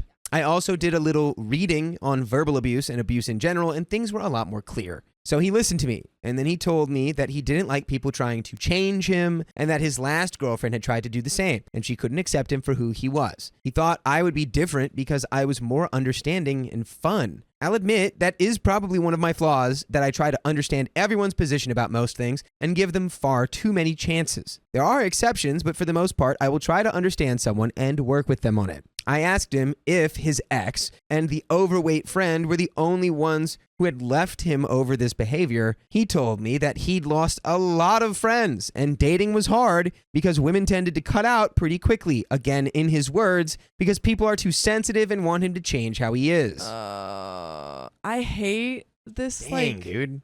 thinking of, I shouldn't have to change who I am. I'm perfect the way I am. It's like, whoa. It's like, no. Yeah, like clearly you're pushing people away because you're very abrasive. And you're insulting people. And you're being a bully. Yeah, like, that's why you don't have friends. Oh, you're brother. bullying your friends. Oh, and then they leave you. It's like when everyone leaves you continuously, maybe there's a common thread here. And it's you. Everyone else's fault. Yeah. Everyone else isn't cool enough to hang with my sick burns. And he's probably just like calling his overweight friend like, just like, what's up, Fatty McFatterson, Fatty Pants? And they're like, hey, that actually really bothers me and hurts my feelings. And then he's just like, you're so all right, sensitive. shut up. Yeah. And then they're like, all right, well, I guess I'll stop hanging out with you. Then he's like, why is the world so cruel to funny people? Yeah. It's like you're bad at comedy, man. Yeah. Oh, Lord. Okay. So he seemed very stuck on being accepted as he is and angry about people trying to change him. I changed direction and asked him if he actually thought anything was wrong with what he said. I used my experience specifically and told him about how I felt when we were looking at places, and he said what he said to the potential landlords. And for anyone who was not here when we were talking about that part of the story, he was basically telling the landlords, don't talk to little Miss Broke Girl over here. She's not even making any money. I'm the one making the decisions. So just let her wander around. Just crazy because she is providing money. Right. Like she's getting disability checks. So he, of course, said that they were just jokes and that he'd never think less of me because of how much money I made, because he kind of figured I didn't make a lot because of how I tended to do things. I asked him to elaborate, and he said how I was always on things like Groupon or using coupons at stores or wanting to go out when places had specials or something, and he was never around anyone who needed to do that type of thing. It's like, yeah, I'm completely, the concept of saving money is alien to me. Don't understand. I don't get it. It's weird. I figured you had to be flat broke because coupons. Coupons. Yeah. Ay. So I told him that I did think he has a problem with people who earn less and don't live a similar lifestyle to him, and that maybe he just didn't see it. That sometimes we are trying to be good because we have these thoughts of how we should be on the surface and we try to follow them, but when it's more close to home, our real feelings come out because we're faced with it more. I told him that it was okay, but that I didn't think it would work for us, that he might be more comfortable with someone who makes the same amount as him and can contribute how he'd like. He interrupted me and told me he didn't want someone like that because he couldn't be himself around someone obsessed with money and material things, which is not what I said, by the way. Which is like, yeah, she's just like, maybe you should be with someone who makes the same amount of money as you because you seem like really fixated on it. He's like, well, I could possibly do that because that means that they're just completely materialistic and obsessed with money. Yeah, so then he circles back around. So he makes fun of you for being broke, and then if someone has money, he's like, here, you love money. You're the worst. You're so greedy. Which is weird because is that a projection or like... I have no idea. Just like a... I think he just wants to critique everyone around him. He's a terrible listener, a horrendous listener.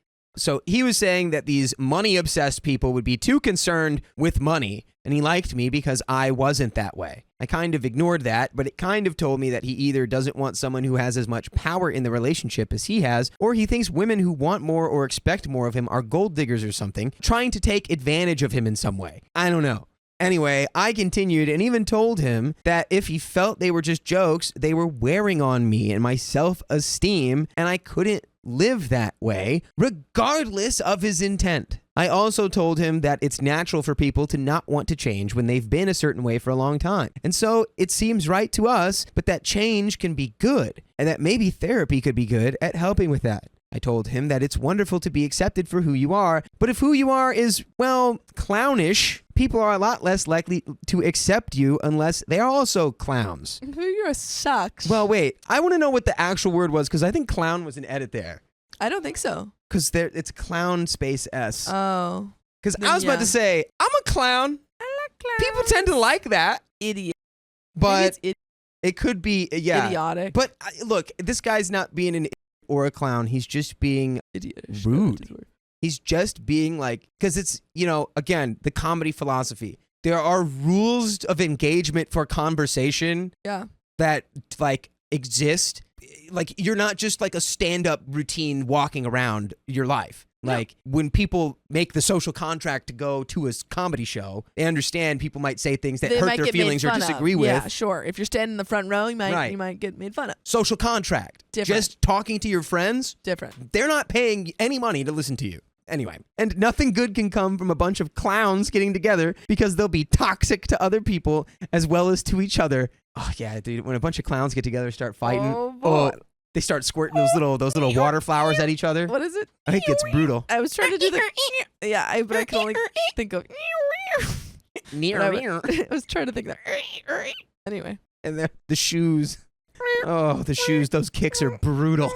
Yeah. So I told him I think he is better than that he deserves much better, that any woman he truly loves deserves much better than being verbally mistreated and made to feel like they aren't his equal or worthy. He sat there and didn't say anything for a while, just looked at me and sighed a lot. Oh, I was almost like, I was like, maybe, is it sinking in? No. But he's going, I guess we can be freaking cater to your sensitivities. Can't believe my girlfriend's not funny, dude. She doesn't even get humor. He finally said he was disappointed in me for wanting to abandon him because he thought we were true soulmates and he couldn't believe I was saying such harmful stuff about him. This man, unfortunately, is never going to learn that he is the problem because it is so out of the realm of possibility for him. Brother's getting his own feelings hurt right now and being like, hey, stop, and not understanding that's exactly what everyone else in his life asked. Yeah. Oh, my God. You can dish it, but can't take it. Buddy, you got to start dating your own reflection and just ponder. You got to ponder for a long time. Oof. Oh, I was shocked. He was calling me harmful because I didn't think I was harming him at all by telling him why I don't want to continue, if this is how he will act, and that the way he acts is, well, not good. Maybe I went a little far in saying anything about a future girlfriend, but I guess I wanted to impress upon him that if his friends and partners keep leaving because of his behavior, everyone will keep leaving. if the behavior doesn't change. The only partners willing to stay will be someone who dishes it just as well as they take it, and he knows he's actually very sensitive and wouldn't like that. Or it'll be someone who lacks any self-esteem, and he'll make her feel even worse about herself until she breaks down. Like, I could feel myself getting to that point, and that's why I'm so angry and frustrated. Not only with the fact that he was now turning all of this around to me being abusive, but that he still didn't really seem to get what I was saying about my feelings. It made me realize, yes, I need to leave this situation, and I do feel bad about it because I do feel like I'm abandoning him, which you're not. He's Yeah. pushed you away, But yeah. quite literally. Yep.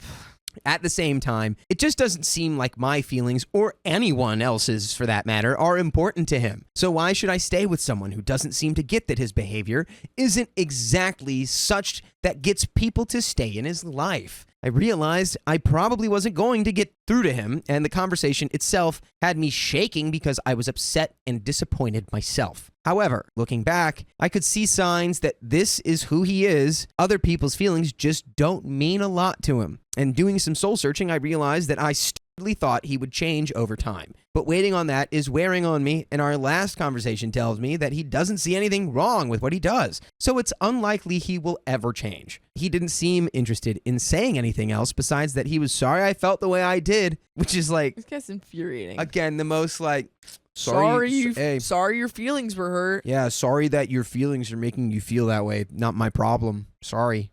Sorry that you don't have it together. My bad. I told him that I thought we needed to give up on things and find someone better for ourselves elsewhere. He didn't say anything, so I just left. A few hours later, I got a confusing text from him telling me that he hadn't seen who I was and that I had harmful tendencies. I didn't respond, and I just blocked him. Thank God. Yeah, he's not gonna understand anything. Yes. I blocked him on everything. I'm sad things ended the way they did, but it was probably for the best. It'll either be good alone, or I'll find someone who I work better with. And I want to give a huge thank you to everyone who commented on my last post. And sorry if I didn't get back to anyone. I've been quite torn up over this, even though it was my decision. I miss him more as a friend than a partner, but I don't think being friends would work out too well either. So I'm just leaving it. But, you know what? You never really have to leave. You What? can always just grab it. Full episodes with stories just like this that you can listen to at any time, any place, so long as you have a mobile listening device and access to Spotify, Apple Podcasts, iHeartRadio, literally any podcast platform of your choice. Just search OK Storytime. You can listen to everything we've ever said. It's true. It's freaking true. It's a monumental task, and we've got a little bit of story left here. I think we've, yeah, you know, we've already said we've you talked tried, down. you had the conversation. He's not listening, so you're no longer responsible to teach him how Yeah. to be a nice person. And it's a real shame because, you know, it sounded for the whole story like, oh, he just needs to be with someone who like is gonna roast the ever loving crap out of him. Yeah, but and he someone can't take who it. But he can't take it, But which that's is the thing. literally It's like he can't even take a person who is like that. pathetic. To be the guy who dishes all that stuff and then you can't take any of it. You're mean to me. You're like you're fundamentally operating from an incorrect place. You know, don't be this guy. Is Don't what I be would this say to guy. everyone watching and listening. Be so Do much better not than be this this guy. guy.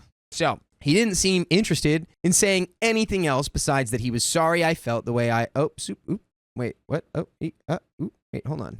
Oh, I think Oh. I just copied. Oopsies. That's the end of the story. Well, hey, guess what? That was the end of the story. Yep. Don't be that guy. Woo! Don't be that guy. That Moral of is the that. story, don't be that guy. Do not. My boyfriend finally found a new roommate, but she's attracted to him.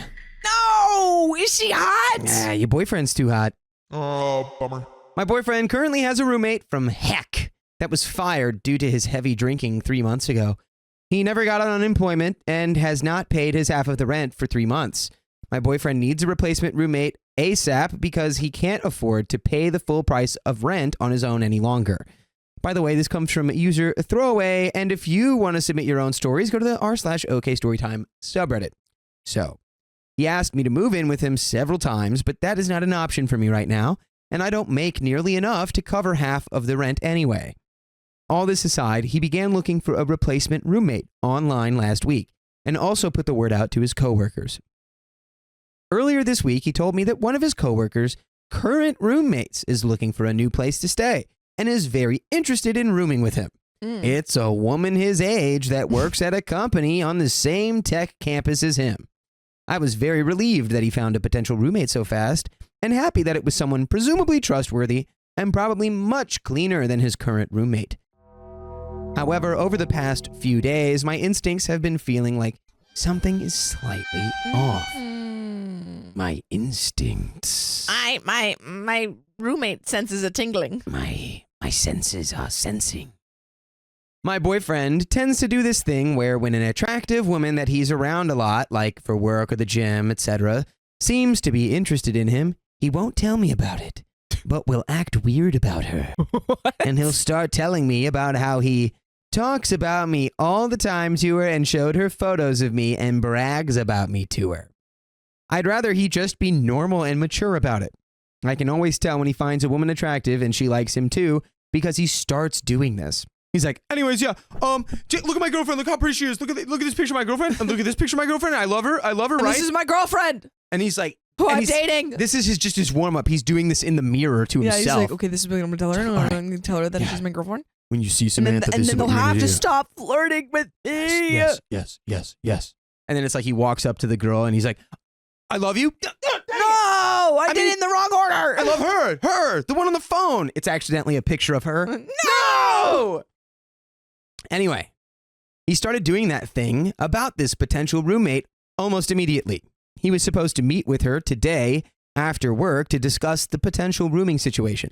And this morning, without even asking me first, asked her if he could bring me to meet with her. She said it may be uncomfortable for her to meet me so soon, but she was willing. When he asked me if I would be willing, I asked him why I would need to go. And he said, I just want to show you off, winky face, which again is a sign of what I've talked about above. I was already busy anyway, so I didn't go. After they met, I spoke on the phone and he did the thing that he does, telling me about how he showed her pictures of me from my Instagram and talked about me a lot. Blah, blah, blah, blah, blah, blah, blah. I am the glob glow gab galab. So I asked him why he keeps doing that. Why does he feel the need to do this? He dodged the question at first, but I wouldn't let it go. So he finally admitted the actual story of how she found out about the rooming opportunity. His coworker showed a photo of him on Facebook to the girl. She thought my boyfriend was attractive and asked if he was looking for a roommate.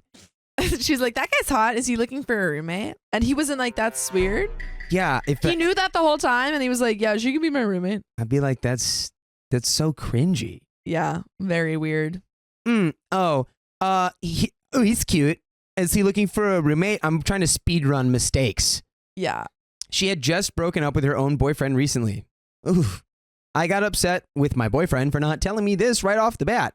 I keep asking him how he would feel if the roles were reversed, and he just keeps saying he doesn't know and tries to avoid talking about it anymore. I looked her up on Instagram, and she has the same overall look as me, too, but there's no age gap between them, and he feels ashamed about our age gap sometimes, which he even apparently told her when they met and talked. I know that them becoming roommates doesn't even mean anything would happen, and if he cheats on me, that's his choice, and there's nothing I can do about it except walk away in that event. I'm not gonna lie, I'm breaking up with this guy immediately. Yeah. As soon as I find out, oh, so you knew that this girl you're gonna move in with Is attracted to you. immediately Yeah. from the jump From the jump. Is wanted attracted to you. jump you, Yeah. and you just were not gonna tell me about it. Instead, you were gonna be like, Yeah. I'll just like brag about my girlfriend until she backs off. That's yeah. Goodbye. I'm You're dumb. done. You're You've dumb. lost me. You're dumb. I hope you learn a lesson from this mistake you've made. I know he really needs a roommate ASAP, and I don't want to allow my own stupid insecurities to prevent him from solving his serious financial crisis. I'm trying not to be stupid and immature, but I'm not even sure if my feelings are valid or what I should do. Girl, he lied to you about a Yeah. girl who wants to sleep with him living in the same place as him. Is she living there? Just to crazy. clarify for my sake, is she living there right now? No, because I don't think she They makes haven't moved enough in. money to Okay. live in a place he would want to live or something. Got you. But it's still like they were trying to make this happen, right? Well, it was more like I think it was like discussed, like, oh, could it work for us to live together? And it's like, no. Yeah. And then it was like, well, she, I just think that like if there are people that you know like you or whatever. Just like tell your partner. Be like, yeah, I found out this person. Like, isn't that crazy? And also, it can be kind of fun. You'd be like, they freaking like me, dude. Yeah. And then, so I definitely can't move in with that person. Yeah, I can't freaking move in. Should I tell him I don't want him to have her move in and to keep looking for another roommate? Yes. Should I leave it be? No. The lease would end in March anyway. But there's always the off chance that they would choose to continue rooming after that. I don't know.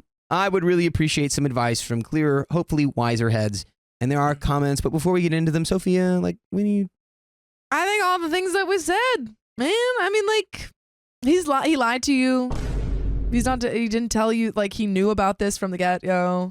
Knew that she was like a potential candidate for the roommate situation, even though she specifically said that the only reason that she wanted to move in is because she was attracted to him. Right.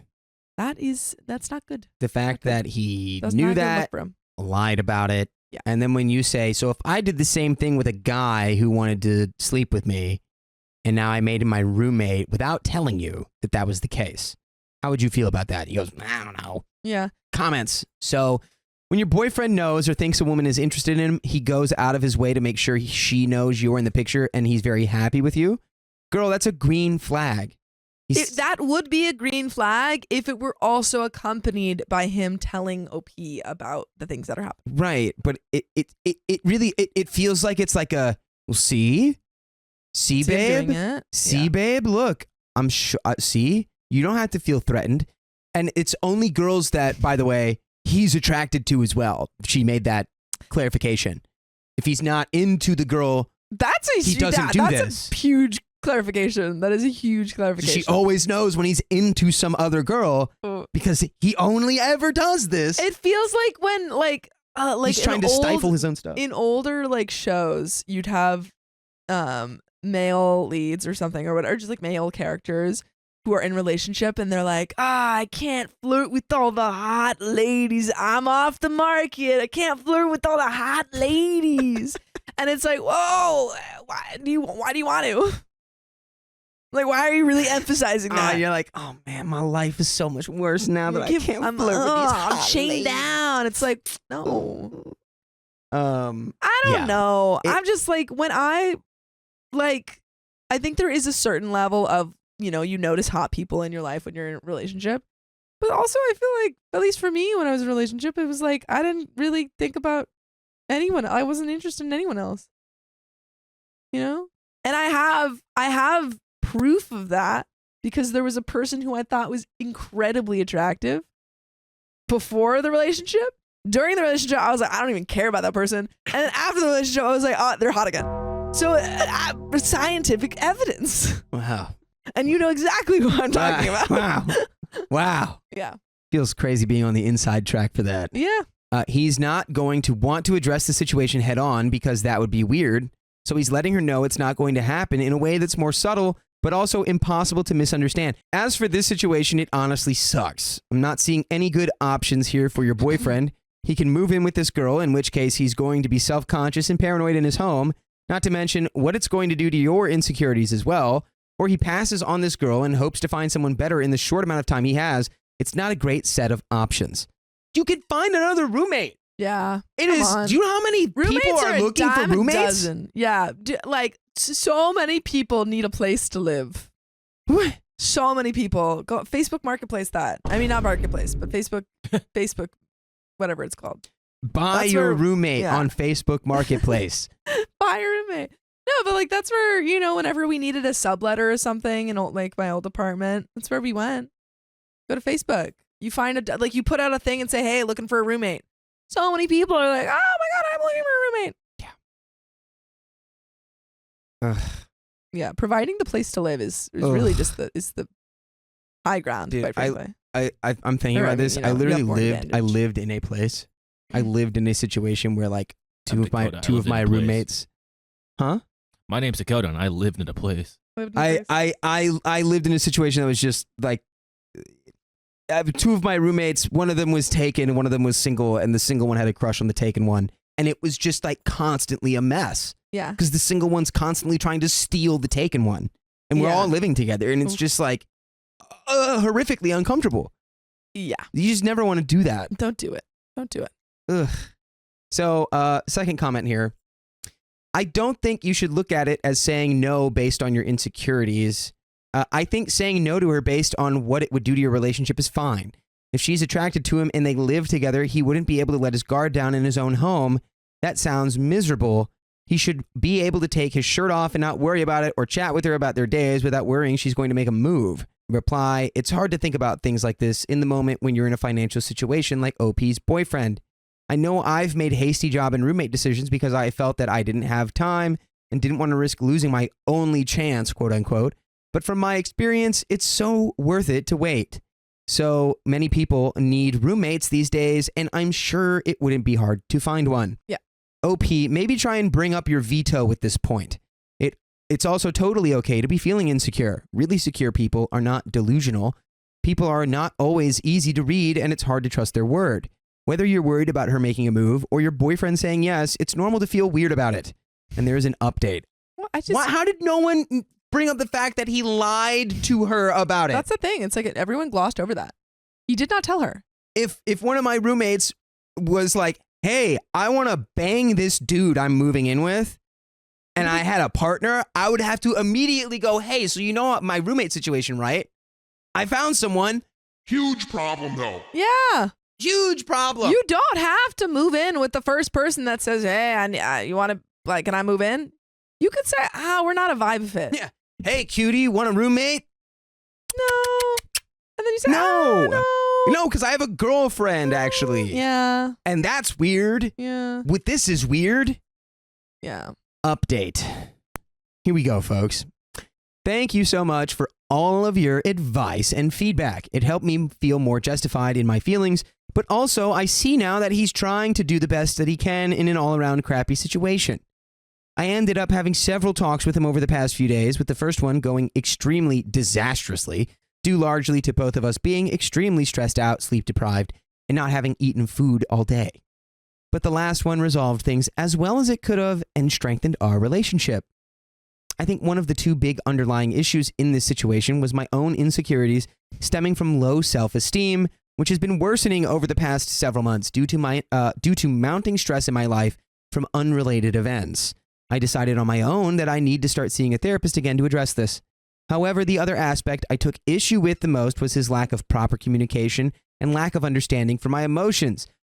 When you say lack of proper communication, do you mean lying to you about a woman who wanted to sleep with him? A lack of any communication, really. If we think about it. Yeah, just an outright lie. Just no communication at all. When I first followed the advice of many commenters here and told him I wasn't comfortable with her moving in because I was insecure, he reacted with no empathy and treated my insecurities as a roadblock to him resolving his financial situation, which I do understand why he felt like that. He's under a lot of stress and had to take out a loan to cover his ex-roommate's rent for this month as it is. So for those asking if the situation is truly desperate, it is. He kept insisting that if the roles were reversed, he wouldn't feel insecure, even though I know he definitely would. I think this was just the desperation talking. However, the next time we talked, he apologized for not showing me appropriate empathy and not treating my concerns as valid, and I apologized for letting my insecurities get the better of me. We decided that he will still consider her as an option, but since she hasn't even signed anything yet binding her to moving in, he would continue looking for other people and said he will ideally pick someone else if he can. So did he just immediately stop looking at all? That's the thing, like he found this out months ago. Was that right? Am I right about that? He found that out. There's been some time since he found it out. I don't think so. You don't think it's months ago? Since he found this potential roommate? Or since he knew it was falling through? No, since her. I don't think so. I thought, it's been some time since he found out because he lied about it. So it's been at least time since. I think it was more that he knew from the very beginning that she was into him. That it was, that was a part of it. And that he never made that clear. Let me be clear. I don't think it's been that long. Okay. Well, because they've talked about how it's like a tight timeline and it's like that's why he's so stressed out and that's why he's like, so maybe it's, I would know, I would probably say like maybe like a week. Okay. At most. Yeah. Which again, you can find, there are more roommates. Yeah. That don't want to sleep with you. that you can find. Yeah. And by the way, you can find full episodes with stories just like this that you can listen to if you go to Spotify or Apple Podcasts or iHeartRadio and you search OK Storytime. And now we've got basically 60 days. We got 2 months worth of stories for you to listen to, folks. Whole lot of stories. Whole lot. Boy. What you say? Let's finish the story. Otherwise, we also followed his sister-in-law's advice and discussed all potential scenarios in the event that she does end up being the new roommate. What we will do if she makes a move on you. What we would do if she starts walking around without clothing. Will you be friends with her or keep your distance? You should 100%. You're keeping your distance. What are you talking about? Yeah. Will you hang out or drink with her late at night like you used to with your old roommate? He also wants me to meet her before it goes any further. We haven't set a meeting up yet, but we'll see what happens. I hate feeling like a controlling partner, and I felt so weird discussing all of those scenarios, but I think it's good to pinpoint exactly what I'm afraid of and then talk about it because it helps. Absolutely. You Right. communicated. The thing Exactly. is, you're not being a controlling partner. You are communicating your insecurities and your frustrations and your, all the things that you're worried about with your partner. And a good partner doesn't necessarily have to agree or acquiesce to any of those things, but does listen to them Right. and does take them into consideration and say, hey, I hear you. This is the situation I'm in. I will try and, find something that works for both of us. But right now, she's my only option. Yeah. That would be the conversation. Correctamundo. And I'm really also not liking his whole tactic here of it's like, oh, a girl likes me. Well, instead of having it come from me and being like, hey, Just being honest. I'm actually in Yeah. a relationship and I'm not interested in you. Yeah. It's more like, hey, check out this roadblock I have standing in Yeah. between me and you. I have a girlfriend. If she wasn't here, maybe we could date, but we can't because I have a girlfriend. Tell them yourself from your Yeah. chest Honestly, that nicely. you don't want to date them. Nicest I've ever been rejected. I asked this guy out in an Abercrombie in Germany when I was traveling. Very hot man. And he was like, because he was we had been talking before. It wasn't just like, Hey, I saw you. Yeah. We had been chatting. And he was like, I'm so sorry. I have a girlfriend, but it was very brave of you to do that. And I was like, okay. It's like, I just want really cool of you. You're very brave. I was like, okay. Cool I feel, move on your part. Okay, thanks. Bye. Yeah. Yeah. Yeah. So I don't know. So just be honest. Yes. Just be honest. It really just comes down to Tell her that she's getting brave. clear about all this stuff, man. Don't deceive. Don't be leave the stuff deceiver. out. Ugh. Because of course, and it's like, oh, I'm sorry, my insecurities got the better of me. It's Yeah. like, dude, he's turbocharging your insecurities Yeah. He's by turbo the doing- snail. by behaving in ways that make it feel like, hey, are you sneaking around on me? Mm-hmm. Like, yeah, it's like someone again, like someone in a cat burglar outfit, like sneaking into your house, and you're being like, hey, are you gonna steal all my stuff? And they're like, oh, dude, what are you over here being insecure about? Yeah. What you think? Oh, come on, you know better than that. Yeah. Well, it's just based on what I'm seeing, I'm thinking maybe I should be a little nervous. But that's the end of that story. My boyfriend's family looks down on me and I can't take it anymore. Look up. I am 27 female and I am a nurse. I make a good salary as a private nurse for a firm which provides care for rich families, 6 figures in my country, not the USA. And I'm proud of my career. I wanted to be a doctor when I was a teen, but it wasn't possible for my family to provide me with a medical education. And at the time, I felt self-hate to be a nurse. By the way, this comes from Drastic Measure 16. And if you want to submit your own stories, go to the r/OK Storytime subreddit. Ooh. So, by the age of 20, I became a nurse. But now I love it. This job has made it possible for me to buy my own house, car, and travel outside the country. I have a good pension plan and other savings. I can raise a family on my own income. I had a boyfriend, Rob, 28 male, who is into heart specialty, and we fell in love during hospital visits. He was the one to pursue me. He is soon going to be a heart surgeon, nurse, surgeon combo. It's pretty good. Nice. His mom has always made passive-aggressive comments about me being a nurse.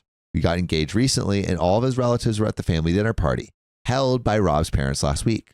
So his mom and aunts at the dinner table joked around that the heart surgeon like Rob can get any female doctor as his wife. Rob took offense and said Nia, me, is very much independent and makes a good salary herself to take care of the whole family. But his mom went on. That wasn't enough. I've had enough. I have respect for housewives, but this time I fired back.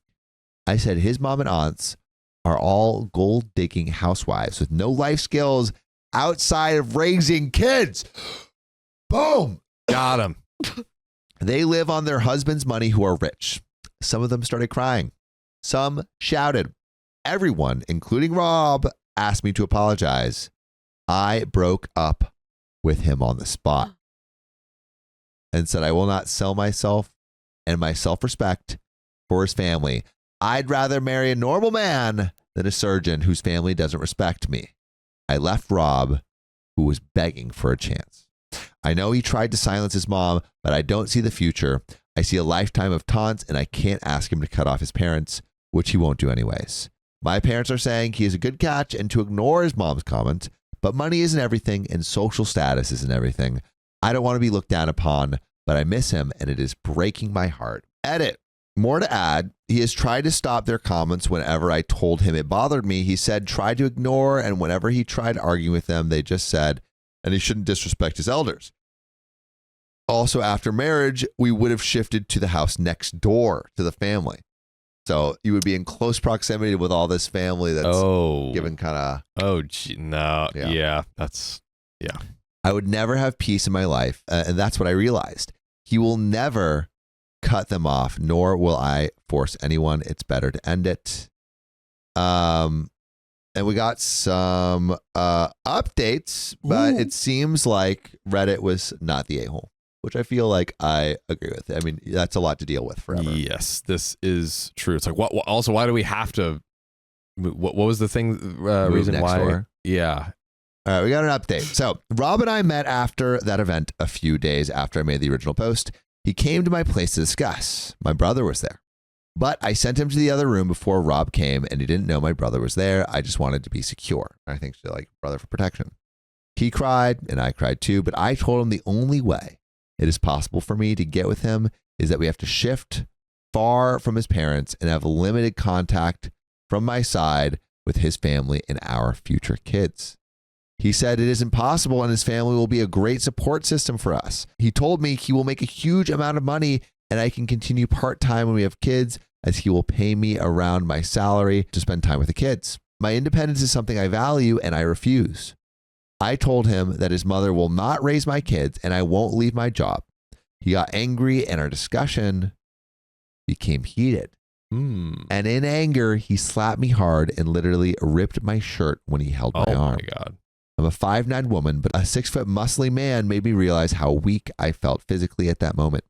I called my brother out, and when he saw blood from my nose and a ripped shirt, he lost it and beat Rob to a pulp so much that I had to stop him. In the end, we called the family, and the police got involved, and it was decided he won't press charges if I don't because it will ruin his career, and I also wanted no trouble for my brother. But I have a restraining order in process. The relationship is all over. My love went to zero with that slap of his. His mother begged me not to file charges. And I think the other thing that is important to remember is like I think we are constantly begging you to listen to full episodes of stories just like this. Go to Spotify, Apple Podcasts, or your favorite podcast app and search OK Storytime. There's another relevant update. And we're going to get into it. Odds were stacked against you. It wasn't. I mean, I had to do some kind of transition. But we got a little bit more to the story. Anyways, thanks Reddit for opening my eyes. I never knew my ex was like this before this incident because he never raised a hand to me. If my brother wasn't there, I don't know what could have happened to me. I got a camera installed a couple of days back, though I will sell this house and buy a house in my parents' neighborhood. This is a finished chapter of my life, and I will not date someone for months. I am going to a 3-week trip to Europe this summer and want to heal my heart and soul. This is my final update. Thank you. I asked my husband to check on my pregnant friend. Her husband got furious. No other men allowed around her. Really quick trigger warning for all of our viewers. This story does talk about miscarriage and loss of pregnancy at certain points. So if you can't hear that, please do not listen to this story. Listen to a different one. Thank you. I'm writing this post because my best friend, Kate, her husband, Bert, called my husband, Tim, an a-hole. I have historically kept my opinion of Bert's behavior to a minimum on the grounds that good friends say their piece once and then love each other through crap relationships. But I'm asking internet strangers to be the judge. By the way, this comes from user CrapKidThrowaway. And if you want to submit your own stories, go to the r/OKStorytime subreddit. So, I am traveling for work. My friend Kate is stuck at home working at 7 months pregnant on modified bed rest. Generally, during the week, I drop over once or twice to bring her family some dinner. Tim cooks extra portions once a week to share. I generally cheer her up and read her oldest a couple of bedtime stories so mom can go to bed early and get some sleep. Bert works an office job. Stressful, I'm sure, but during her pregnancy, he's been working longer and longer hours. Salaried, not overtime. She's been sad and a bit lonely. Yes, I've suggested counseling.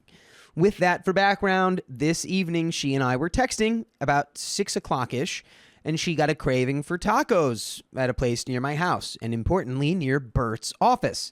She says she asked him to grab her some on his way home. He says he's not stopping. He's got work at home, and she should just DoorDash something close. Super L husband right there. Yeah. This makes her extremely sad. She says irrationally sad, but you be the judge of that.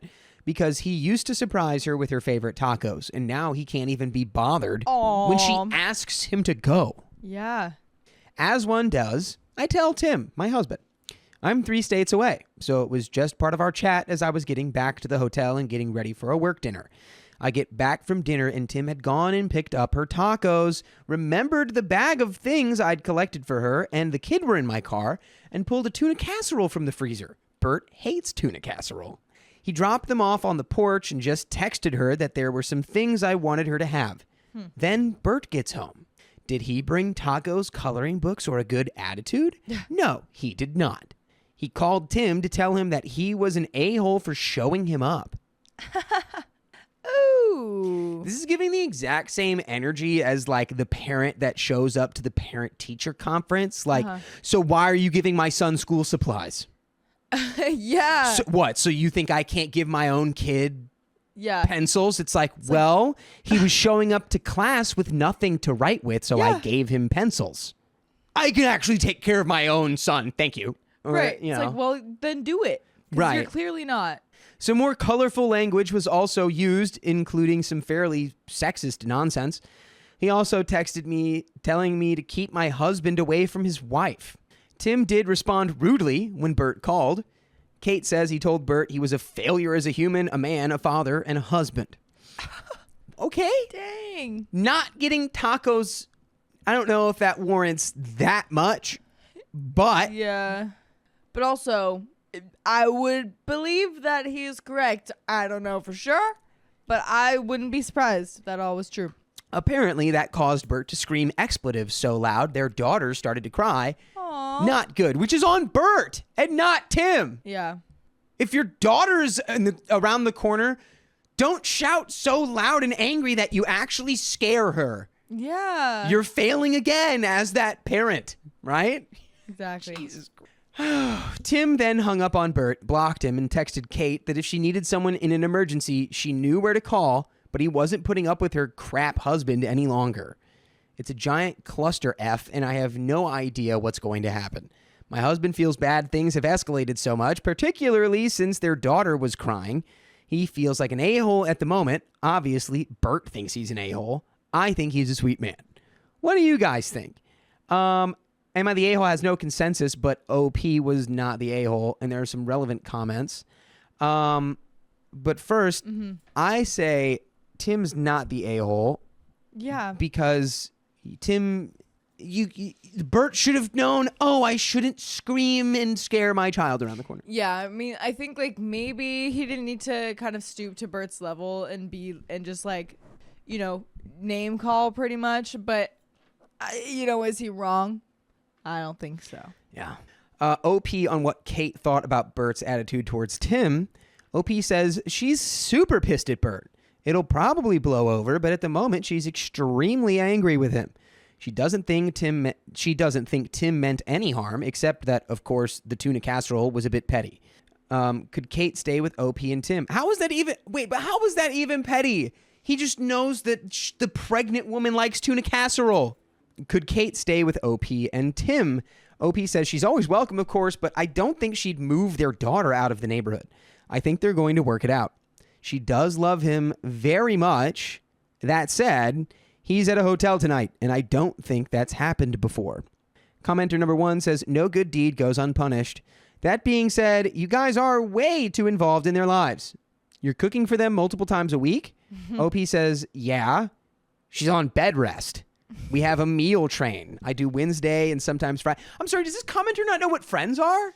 Yeah, that's a very nice thing to do. He's like, what? You're like way too involved in their lives. It's almost like you care about them and like want them to like be good and make sure that they're okay while they're 7 months pregnant on bed rest. OP says, yeah, she was on bed rest. We have a meal train. I do Wednesday and sometimes Fridays. Her sister does 2 days. Several of her friends trade off on other days because, that's what friends do for each other, I guess. Right. Is Kate able to stay with someone, family or friends? OP says her daughter is at the sister's house tonight. She has a daughter about the same age, so they do this all the time. We're going to rotate staying over until the night nurse can start, I think on Tuesday. They did have a part-time nanny, but that was the affair partner, so whoa. Interesting. Big news about this couple. Yeah, her sister has been filling in since she was put on bed rest. Update. Oh my God. Yeah, so first of all, okay, leave this man. Yeah. I know you have kids, but like, this is just not. This is not good. You. Yeah. He cheated on you. Yeah. He doesn't want to take care of you while you're pregnant. Yeah. He fundamentally does not care about you. Not a happy update. Oh. No. Darn it. The TLDR version is they are separating for unrelated reasons. I find that highly dubious at best.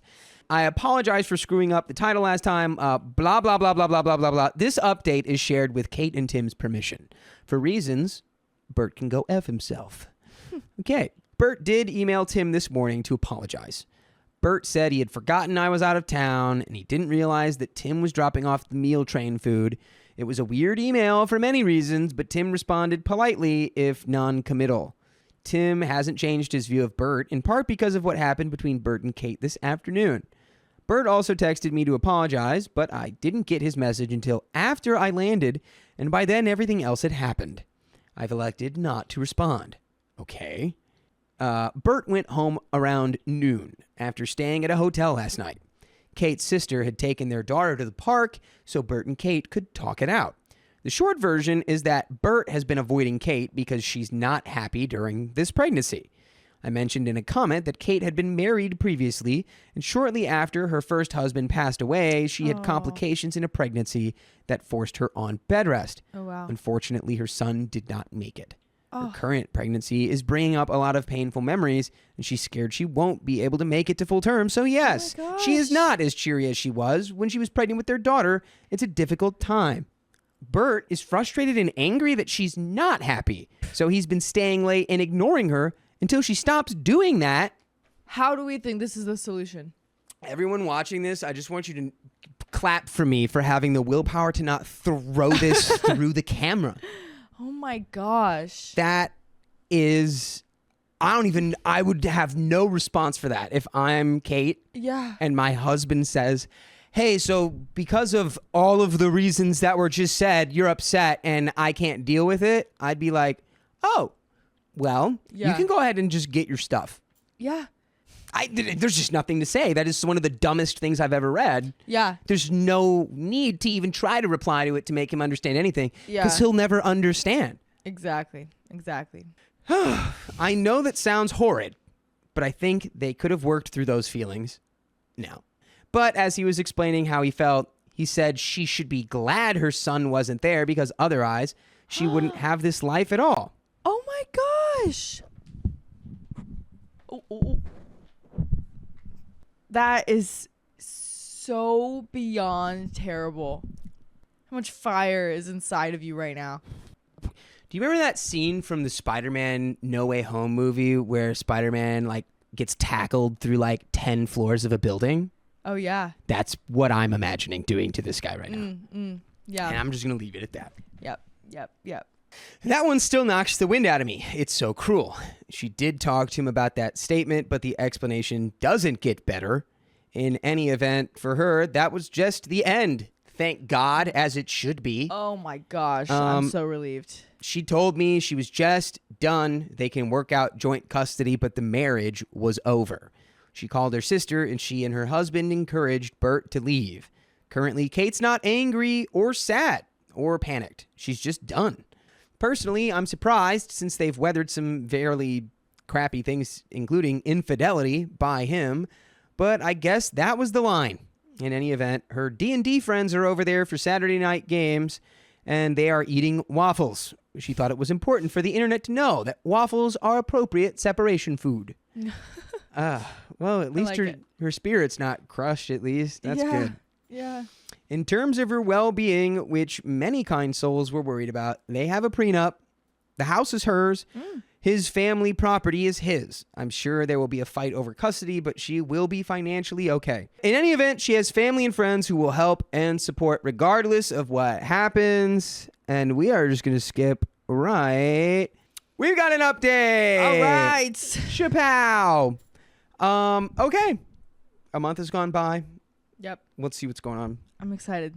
Holiday update. I guess whether you think this is a happy update depends on whether a-holes abandoning their kids is a net positive or not. I think if your dad is this guy, I'd much rather not have one. Yeah, I guess. And if I was her, I wouldn't want him to have custody anyway.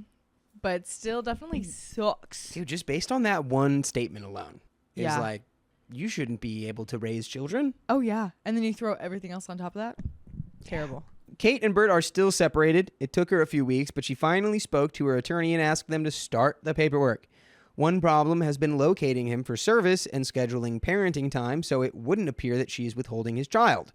The night he was escorted out, he apparently went to a hotel, then told his boss he had to work remotely, where the F was that option, and then moved home to his mother. So this whole time he could have been working from home to help his wife, too. What a scumbag. Oh, my gosh. Kate has reached out to him multiple times to schedule parenting time and only found out last week that he wasn't in the state. What? Wow. This guy is it's fine. This is fine. All this is fine. Imagine, wow. Yes. She finally called his mom to see if she wanted to come and see her grandchild for Thanksgiving and learned that he was there the entire time. In any event, they finally made a parenting schedule and at her attorney's suggestion agreed he could have the first holiday since the separation. He was supposed to come down on Wednesday and pick up their daughter for a few days so she could spend time with his side of the family. So we planned a Friendsgiving to keep her spirits up since her little one would be away for the first time. Fun? No, but it's what families do. Anyway, he didn't show. Thursday morning, still no Bert. No. Kate was worried since he was supposed to drive down, so she called his mom again. Bert was fine, but didn't feel up to dealing with this. Yep, heard it myself with my own 2 ears, which, are we surprised? It's the same thing he said about his own pregnant wife. Yeah. He's just like, you're just in a bad mood, and I just can't deal with it. God. Oh, God, just like, we have to start learning, like, which people are ready for relationships and which aren't, and if they're not, don't just chase them. Kiddo was thankfully still asleep, so she didn't have the joy of watching her mom have a complete and utter meltdown. Kate didn't have the greatest childhood herself, and knowing her POS husband was completely indifferent to his daughter was just too much. She was sobbing so hard she couldn't breathe and then started to have contractions, and then her sister and I started panicking. Oh my gosh. Had we been thinking clearly, we probably both would have remembered that she had BH with both pregnancies and calmly assessed the situation after she wasn't so overwrought. Instead, I panic dialed her OB and we rushed her to the hospital. She's fine. The baby's fine. The kiddo has now more screen time and junk food in 2 days than her mother has let her have in her entire life because I'm not a great babysitter. Kate will be in the hospital for a few more days as her OB is concerned with her stress levels. Her sister's husband called Bert, but thus far he has not made any attempts to do something useful, like, I don't know, take care of his own child. So I guess there won't be a fight over custody. A crappy update, but it's been a crappy weekend. If anyone knows how to cheer up a little girl who's missing her parents that doesn't involve McDonald's and Bluey, please let me know. If there was still Toys R Us, I'd probably be bankrupt. And there is an update. I think this is, again, for the best. Right. Like, it still sucks for sure, but it's yeah. not really, the situation was never really going to just be good. Right. You know, you're kind of in it, so it's might as well have the lesser of two evils. Yeah. At least that's how I view it. I mean, I feel like you could logic it that it's like, it'd be better to know for a fact that you don't like how your dad treats you instead of just, but it's really like you don't, it's just for the best. It can, there's like pros and cons to both, I suppose. Update. Thank you all for the suggestions, particularly a user for shaking my brain loose. I had a sewing room full of supplies and hadn't even thought of crafts. We spent all day today designing and making doll clothes and matching scrunchies for her, her mom, her aunt, her uncle, her cousin, etc. She's happy and tired, and I couldn't be more grateful for internet strangers. On the less good news, Kate is going to be in the hospital for the duration of her pregnancy. She and the baby are fine, but due to some complications, they want her to stay there until she delivers. Kiddo is staying with us until tomorrow. We live close to the hospital, but she'll be heading back to sister's place, which is close to her preschool tomorrow night. Kate wants her to have as much normalcy as feasibly possible. I'm still worried, but the doctors are great and seem to have it under control. And there are some relevant comments. Do not think that. Eventually, Bert will wake the F up or will meet with a lawyer who will tell him some very harsh truths. And he'll realize that if he doesn't fight for and get custody, the child support he will have to pay will be higher than if he had 50-50 or primary custody. They may have a prenup, but prenups have nothing to do with child support, which is a right of the child, not a right of the parent. Tell your friend to keep a detailed log of all these interactions with her soon-to-be ex, or do it for her while she's emotionally incapacitated. Have her send an email to Bert and his mom or a text message, anything written down, that essentially says, so we collaborated on a holiday custody schedule. I gave you first holiday since our separation with our daughter out of good faith and of wanting to show that we can co-parent peacefully. You agreed, and then you let her down at the very last minute because you didn't feel up to dealing with this. She has to do the same for all the interactions that are verbal so she can have a paper trail to show a judge. Encourage her to keep on reaching out to Bert in the name of collaborative co-parenting so he can never win the argument of, she withholds the children from me, Your Honor. All in writing or followed by writing, summarizing the content of the conversation if it happens verbally. If she can't do that because of her health condition or her emotional state, she can have someone else do all of that for her while she's CC'd on the emails. I might be dealing with the last weeks of pregnancy and separation, and it's hard, but I'm still doing all that I can as a mother to make sure it doesn't impact our children negatively and make sure the transition process is smooth and co-parenting is possible, is the message you want to be able to display to a judge if it comes to that. Do not rile Bert up and make sure that your friend does not either, but when he acts unhinged, despondent, or irresponsible, bring it up in writing. Always talk about Bert in good terms, at least in front of the daughter, so he can't have the parental alienation defense. Have your friend squeaky clean, so there is nothing he can grab onto for custody. No, I acted terribly, but so did she, Your Honor. It will be all. So the plaintiff was being a dismissive, turned aggressive butt-hat the entire time, while the defendant was being as collaborative and in good faith as she could be. Primary custody to the defendant. OP says this is the exact advice her attorney gave us yesterday. Thank you. All right. That was very solid advice on how to go about the custody agreement because, yes, in a legal sense, especially when it comes to something like this, you always want to cover your booty. We have a third update. Okay. 1 month later, it's a boy. Yay! Congratulations! Woo! We're at birth. Woo! I don't know if anyone still cares, but Kate safely delivered a perfectly healthy little boy on Thursday and is now back home. Her sister was by her side, and it all went fairly quickly after she was induced. Bert is still missing in action. Last we heard, he was in Alaska with his brother. What? What? He's on the run, man. He really is MIA, dude. Yeah. Oh, my God. Dang. Kate's lawyer has been managing communications to keep the evidence trail as pristine as possible. He has been served, but of course, these things take time. The little one asks about her dad every single day, and it breaks my heart. But I guess there's no help for that. We are following the therapist's advice and legal advice on that subject. I think it will get easier now that her mom is finally home. On the home front, Kate is thrilled to be out of the hospital. We have all huddled up for a plan to help her over the next few months while she recovers. I'm on duty today, but everyone is currently napping, so it's quiet and peaceful. She asked for tacos, so Tim is making a taco run for lunch in about an hour or so. God, for the love of God, don't let Bert hear about that or he's going to fly back from Alaska. Just to not give you tacos. Yeah. I probably won't be updating again, but I did want folks to know she and her son made it through with flying colors. Yay. Hooray! We have some irrelevant comments to finish this story off. Congratulations to OP's friend Kate on her successful pregnancy and birth of her son. Oh, yeah. Comment number 1. I know it's going to take years or decades, but in my mind, there will be a day where Kate is very happy that Tim decided to deliver tacos and she got rid of this sorry excuse of a man. I agree.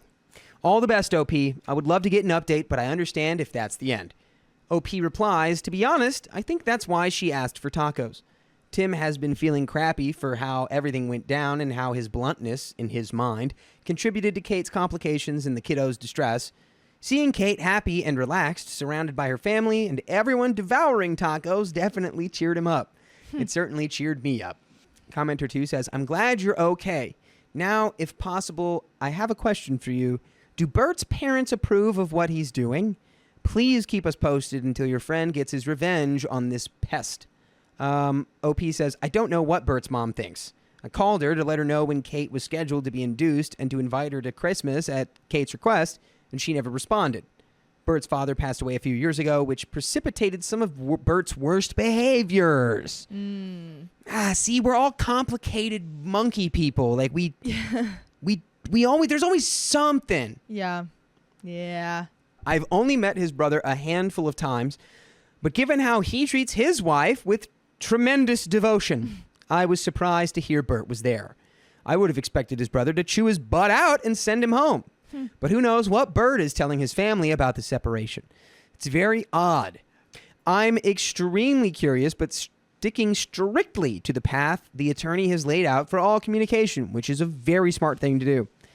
Kate might get some answers when the divorce response is filed, but his attorney has gotten an extension, so that won't be for a few months.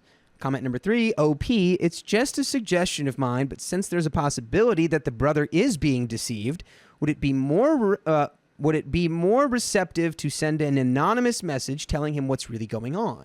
It's just a suggestion because Bert really is an a-hole and needs to suffer a little, which, look, people are bad, people are good, but like getting yourself wrapped up in like being the arbiter of justice And getting revenge. it's probably not going to make your life any better. Yeah. The OP says, Kate's sister and I both thought the same thing, but her attorney said, absolutely not. We will just have to wait for it all to come out in the wash. Comment 4, I am so glad that you are all doing as well as can be. Wishing some peace and love in the new year. And by the way, you can be full of peace and love if you listen to full episodes with stories just like this on Spotify, iHeartRadio, Apple Podcasts, really wherever you listen to podcasts. All you have to do is search OK Storytime, and you'll have access to the whole archive. Pretty much everything we've ever said. That's right. And that is the end of that story. The end. Wow. Well, I wish you peace and love in the new year. Thank God. Bert's gone, and he's going to be gone forever. yep.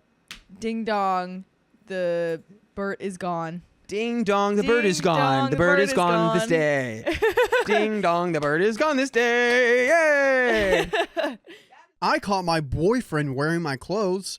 I don't know what to do. Sharing is caring. Trigger warning, homophobia, and violence. Some context. Me and my boyfriend have been dating for 3 years. He's the love of my life, and I wouldn't want to spend my time with anyone else. I met my boyfriend when we were both in high school. It was both our first relationships, and we were still quite nervous about dating. We both left the same year. I was 18 and graduating, and him 17 and dropping out. I encouraged him to stay, but he decided against it and started working construction for his father as fast as he could. By the way, this comes from Downtown Parsley 16. And if you want to submit your own stories, go to the r/OK Storytime subreddit. So he's always been quite masculine, buzz cut, mustache, and refusal to do anything feminine. At first, I thought he was putting on an act, but after meeting his hardcore English dad, I realized he was being honest. Over the years, I've tried to show him that gender roles really don't matter that much, and it has succeeded to some degree, but he was still quite stereotypically masculine. I work at a bakery, and some of our staff quit, so I've been working a lot recently. At first, it did cause some fights, but it was mainly because we worked opposite shifts, so almost months we rarely saw each other, but we realized that nothing could be done, so we compromised by FaceTiming and calling each other anytime we could. On Friday, I was working and it was his day off. Halfway into my shift, my boss offered to take over so I could get some rest. Usually I would decline, but I was so exhausted, I decided to take her up on the offer and just to go home. When I was driving home, I tried to call him 3 times, but he didn't answer. This worried me a little bit, but I just decided to ignore it. Usually when I get home, I'll call him and he runs up and kisses me. It's a silly tradition, but we like it. But I wanted to surprise him, so I kept quiet. Crept around our apartment, looking for him, and I realized he was in our room. Slowly walked over to our room, and when I opened it, I saw him standing in front of our mirror, wearing one of my sundresses. Heck yeah. He's feeling himself. Who wore better? Yeah, maybe OP was jealous. She's like, damn, he looks so good in that dress. I was surprised at first and a little confused. He had never shown any interest in feminine clothing until now, so I was just shocked. After a couple of seconds, he turned around and saw me. His face could only be described as sheer terror. I thought he overreacted and tried to explain himself, but I saw his breathing quicken and he started crying. Aww. I quickly ran over, but he backed away and just slid against the wall into the floor. In the 4 years I've known him, he had never cried before. I was at his mother's funeral with him. Not once did he cry. He was on the floor. I tried comforting him, but he stomped me every time. And after a couple of minutes, I left the room to give him some space. Dang. Aww. I think he's kind of going through a journey of self-discovery right now. And I think hopefully it seems like right now OP is very supportive, or, it seems like that's her kind of vibe. But I think he's going through a realization that, who he is completely different to who he's been raised to be. And that's scary. I was just thinking, like, if I got caught in this scenario, You start sobbing. no, this is what I do. Well, hello, madam. Well, but that's But yeah, and I think his reaction is very indicative of what like his mindset or like what he's thinking. Because I feel like if you were doing it, probably would be like, this is just fun. It doesn't really mean anything. For him, it probably means a lot. Yeah. Almost an hour later, he came to the room, now wearing his own clothes. He had a suitcase with him. I quickly asked why, but he just said he was leaving. I asked and begged him to stay, and we talked, but he just left. After he left, I tried calling and texting, but the phone went straight to voicemail, which either means he's out of charge or he blocked me. I called his father, but he just got annoyed and said my boyfriend is a grown man and to give him some space. It's been 2 days now, and I've still not heard from him. I think he's staying with his father, And for the record, I wouldn't mind if he wore feminine clothes. Should I go to his father's house and confront him? Edit, by confront, I don't mean drive over and yell at him. I just mean go to his father's house and ask him to speak. Should he? I think it would totally be fine if, OP went over. I think, honestly, I think you need to, because right now I think her husband is like, I think her boyfriend is he's thinking or just overthinking. He's like, oh my God, she's gonna hate me. She's gonna tell everyone that I've done this. She's gonna, and his mind is racing with all of these terrible, terrible scenarios. Yeah. And I think she needs to kind of, put a stop to that and say, hey, I know that was scary for you, but like, I'm okay with this. Yeah, I agree. I think she needs to go over to the dad's house and say, let's go get coffee. Let's talk. Not in your dad's house, because his dad's probably like macho man. Yeah. We don't need that. We don't need that energy. We got an update to the people making closet officer transphobic and offensive comments just because someone doesn't confirm to your personal view of masculinity doesn't mean they are less of a man. A man could wear heels and a tight red dress and still be a man. Also, a little thanks to the people saying not to confront him. Looking back, that would have been terrible for reasons you will soon learn. The day after posting, my boyfriend came home early in the morning. I was sleeping on the couch because it was just felt weird sleeping in our bed without him. Aww. He looked a mess. Swollen lip, dirty clothes, and he shaved off his mustache. It wasn't a large mustache, but he has had it for a while, so I had grown accustomed to it. I immediately ran over and hugged him, but he didn't return the hug. Started flooding him with questions. I didn't mention the dress wearing because it wasn't relevant at the time. All he said was, I'm tired. I'm going to sleep. And he walked into the bedroom, took off his dirty clothes, and crawled into bed. At first, I was confused and really wanting answers, but remembered your comments, so I didn't press for answers.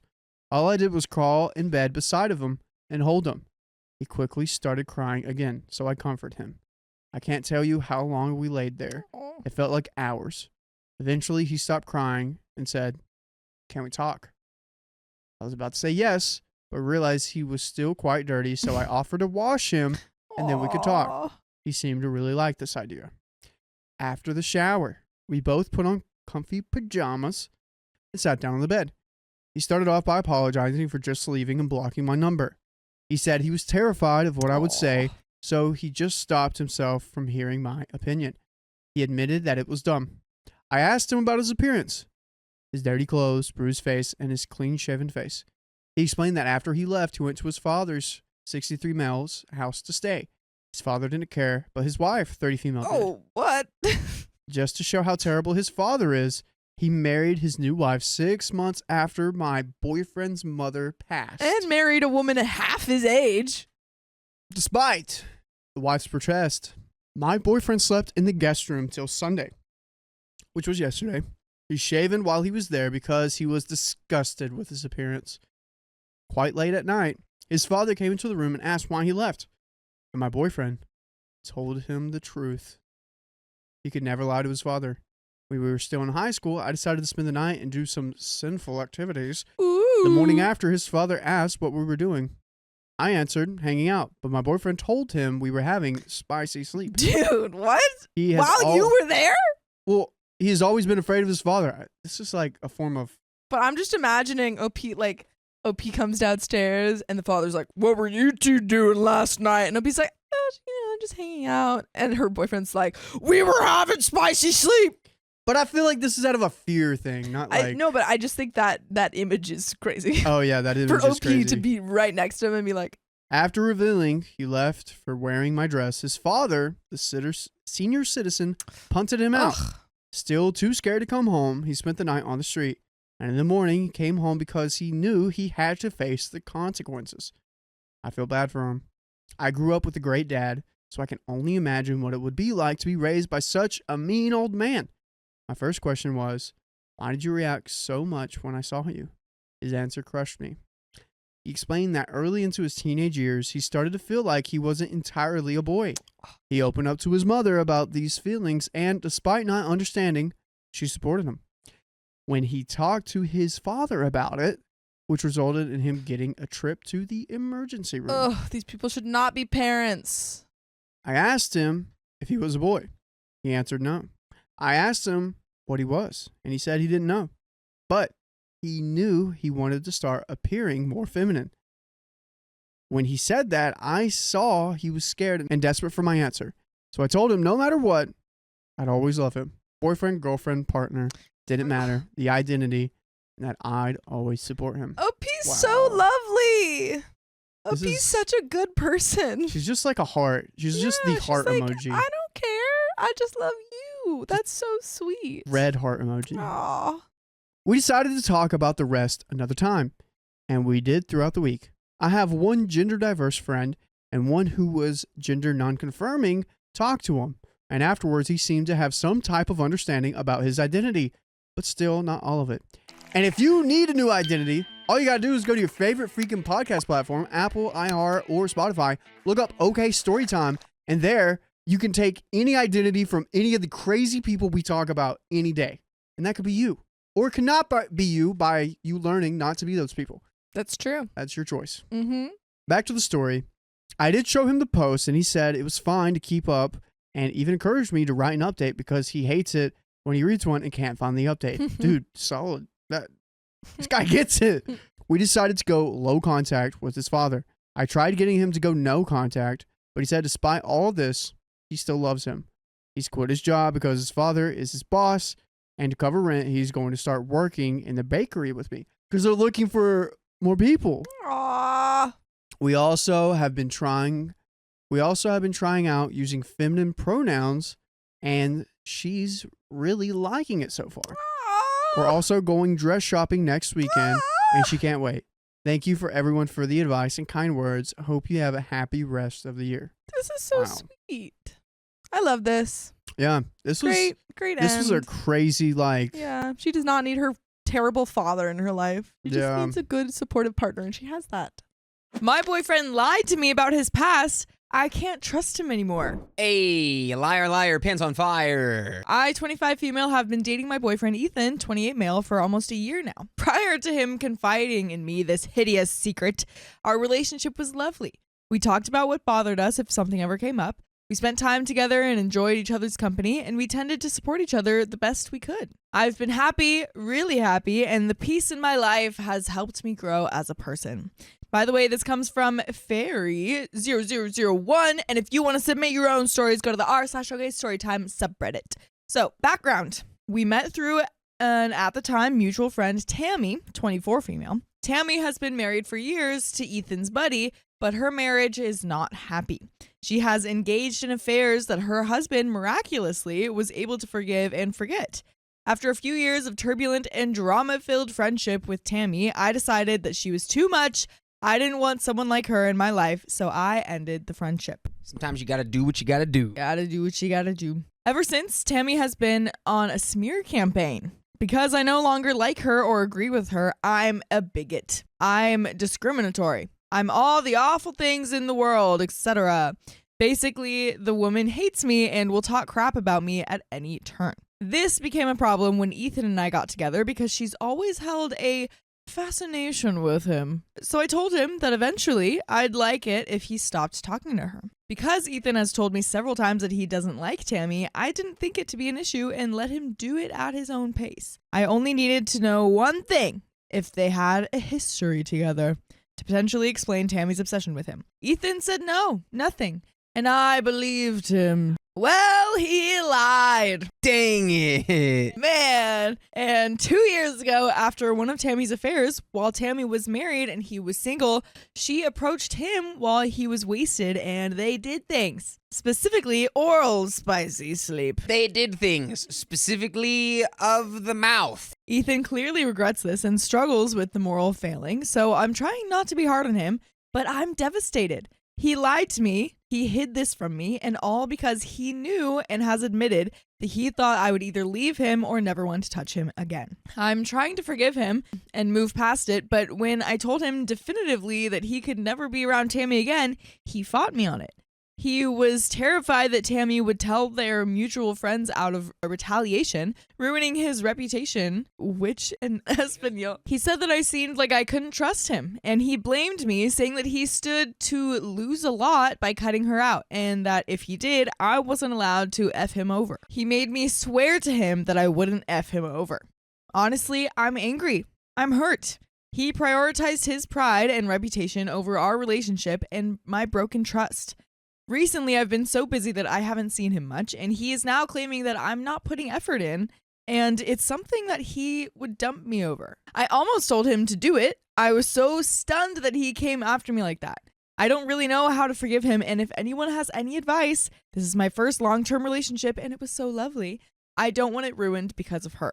I would appreciate it. Thank you. And there is an edit, but I want to hear your comments first. What's your advice for this woman? I think the biggest deal here isn't even that it was like he lied about that girl. It's that his reasoning for why he lied was, well, I lied to you because I was afraid if I told you the truth that you would leave me or you wouldn't want anything to do with me.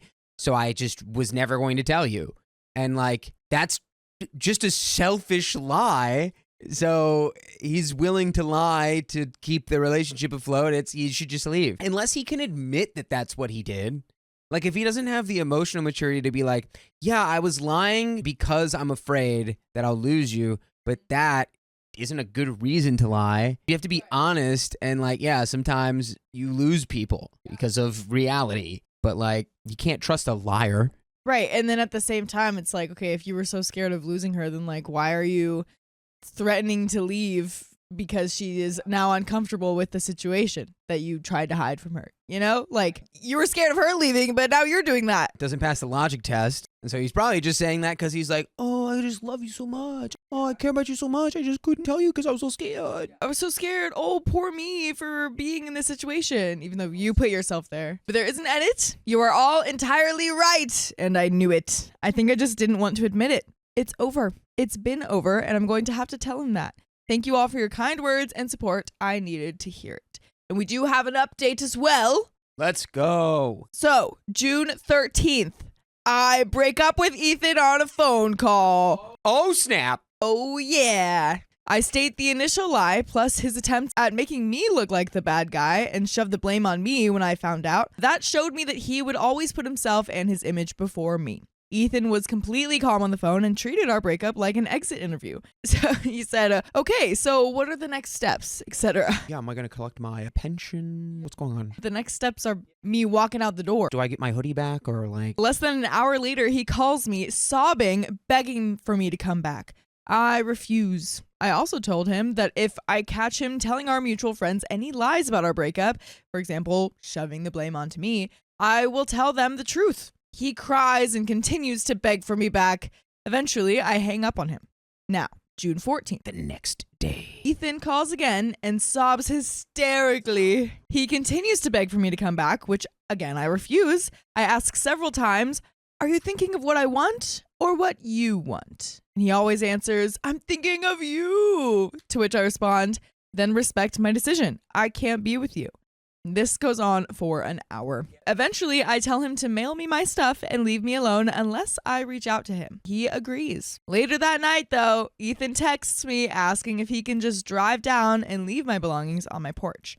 I agree, but restate that I don't want to see him. I give him a date and time to show up, June 18th, around 5, and that he agrees to. Now, June 16th, I start a new job. I get off my first shift at around 8:30 and see a missed call from my roommate. When I call her back, she tells me that Ethan showed up. He only had a couple of my things that he owes me, and he was a blubbering mess. He came into the living room and cried to my roommate about how much he loved me and needed me.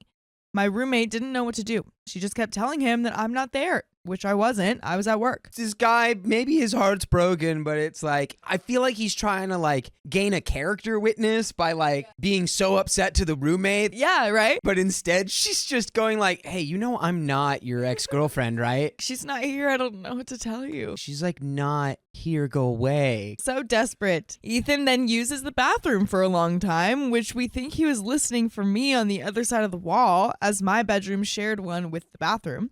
Ethan then gave my roommate cards with handwritten notes for myself and each of my friends. The notes were appalling. Cringy, flowery nonsense about how he'll wait for me forever and I'm the only one for him. I call him after I learn this and blow up, stating he knew that I didn't want to see him and I have had enough of him violating my boundaries. I again tell him to show up June 18th and make it clear that I will not be at the house. Just drop off the stuff and leave. Ethan agrees. You know what's crazy? What's crazy? Is that he's still being selfish by writing that, by being like, yes, and also I'm so deeply in love with you that you're the only one for me in my whole life. Like, he's making this like really this main character like tragedy story for him to live in, which is not real. If it was real, you would have been like, yeah, I did hook up with that girl. Like, you wouldn't have lied to her. You would have gone about it in like a good, healthy, honest way. But here we are. None of that. Just like the definition of love bombing right now. You don't lie to the people that you claim to have these kind of feelings for. Exactly. So now, June 18th rolls around. He drops off some, not all of my stuff, plus a ridiculously expensive glass ornament with another cringe note attached. I'm disgusted. Ethan texts asking if I got my gift, and again, I tell him that I do not want to hear from him. I draw boundaries again, and he agrees to them. Around this time, I learned from a mutual friend that Ethan is so miserable and broken that he enters therapy. Well, that's good, but I feel like he will lie in therapy. Probably, yeah. You can't lie to your therapist because then you're not getting work done that's based on reality. He's gonna like go to therapy to try to learn how to manipulate even better. July is quiet, thank God. I start to think that Ethan is respecting me in my space. I give up on any of my remaining items that I know are Ethan's because I don't want them anymore. I want peace and quiet. August 27th now. I end my first week of student teaching and come home to find a box on my porch from Ethan. I am instantly in a bad mood. I open the box to find old shoes that I'm not sure were mine, an open box of tampons, yes, tampons, hair scrunchies that he bought for me, and a sticker sheet from Pit Viper. I dearly wish I was kidding. What a catch. Again, there's a long note attached about how much he misses me, hopes I'm doing well, and how he'll wait forever. I'm pissed off. I take time to cool down and eventually text him stating that I received his gift, but am frustrated with his repeated boundary violations. I make it clear that I'm never coming back and want nothing to do with him. And Ethan explodes. Oh no, what a mess. He sends a long text back about how I don't deserve him because I'm unforgiving. His therapist thinks I'm a monster and I'll never get another great guy like him. It reads like a teenager lashing out at their first ex. It was so cringeworthy and sad. This time, for the first time in the breakup, I drop myself down to Ethan's level and say that I hope he continues healing and that my new boyfriend is better than him in bed, which is true, lol. Get absolutely slam dunked. I block his number and go on with my life. By the way, you can go on with your life listening to us with more full episodes of stories just like this one on Spotify, iHeartRadio, Apple Podcasts, whatever your favorite podcast app is. Just search OK Storytime. That's right. Don't go another second without us in your ears. Finish this one and then... Yeah, there is a little bit more to the story, but I want to hear your final thoughts before we go on. Like, sure, that was pretty satisfying getting that. The slam dunk. You tried your best not to slam dunk him, but he just kept on asking for it, so you went ahead and gave it to him. Yeah. Yeah, block, move on. I still get periodic unwanted updates from mutual friends about how Ethan still isn't back to normal. Many are mad at me for breaking him. How is that in any way your responsibility? Literally, it's not at all. How dare you break up with this guy? How dare you? I'm just glad to be free of that nightmare. You never know someone until they show you, and I'm so glad that I ran. If I had stayed and married him like he wanted, he would have eventually mistreated me, and I know it. Thanks, Reddit, for helping me make up my mind. And that's the end of that story. Yes! Go you, OP. Maybe get some better friends, honestly. Yeah, and like, you know, whoever's updating you on Ethan, just be like, stop. Stop. She did tell Ethan, like, hey, if you keep lying to them, then, like, I'm gonna expose you. And it seems like he's lying to them, so go off, OP. My roommate has been acting odd since I got back together with my boyfriend. Does she want to date him? I, 23 female, live with a roommate, 23 female. I will call her Annie. And a second roommate, 23 female. I will call her Becca. We moved to a new city and in together after we graduated college and had gotten extremely close throughout our senior year. By the way, this comes from Express Cheetah 7026, and if you want to submit your own stories, go to the r/OKStorytime subreddit. So, I started dating Jake, 23 male, right before we moved in, August 2024. Our relationship hit a rough patch early this year, and we briefly broke up. He has since started getting treatment for mental health issues, and we've been working through things and are back together. The night he broke up with me, we had all been drinking. He came over to my friend's house and broke up with me. Afterwards, Annie texted Jack begging him to come back to the house so that they could talk. She witnessed him breaking up with me. He basically told her no because he had thought she would yell at him. She has always been super protective of me. And he said some hurtful things to her in response to her not taking no for an answer. During the time we were apart, Anna and Becca both came to me and explained that they thought he had been controlling during our relationship.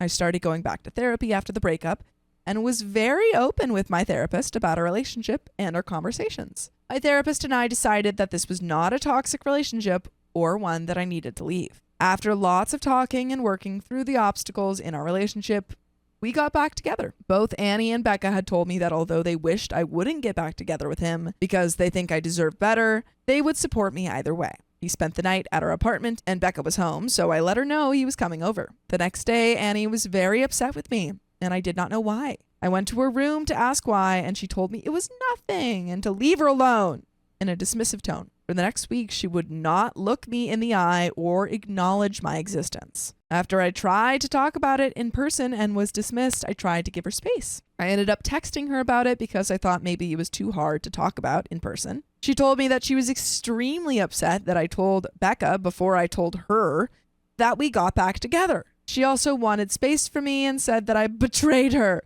and only talked to her when I needed her. We had been best friends for over a year at this point, and I shared a lot with her. She shared a lot with me, and I was there for her through a huge heartbreak and lots of cries. It hurt my feelings that she wrote our friendship off as me just taking advantage of her, when in reality, we both have always been there for each other and had a very meaningful friendship. She always said this to me and constantly thanked me for being the best friend she's ever had. I respected her wishes and gave her space.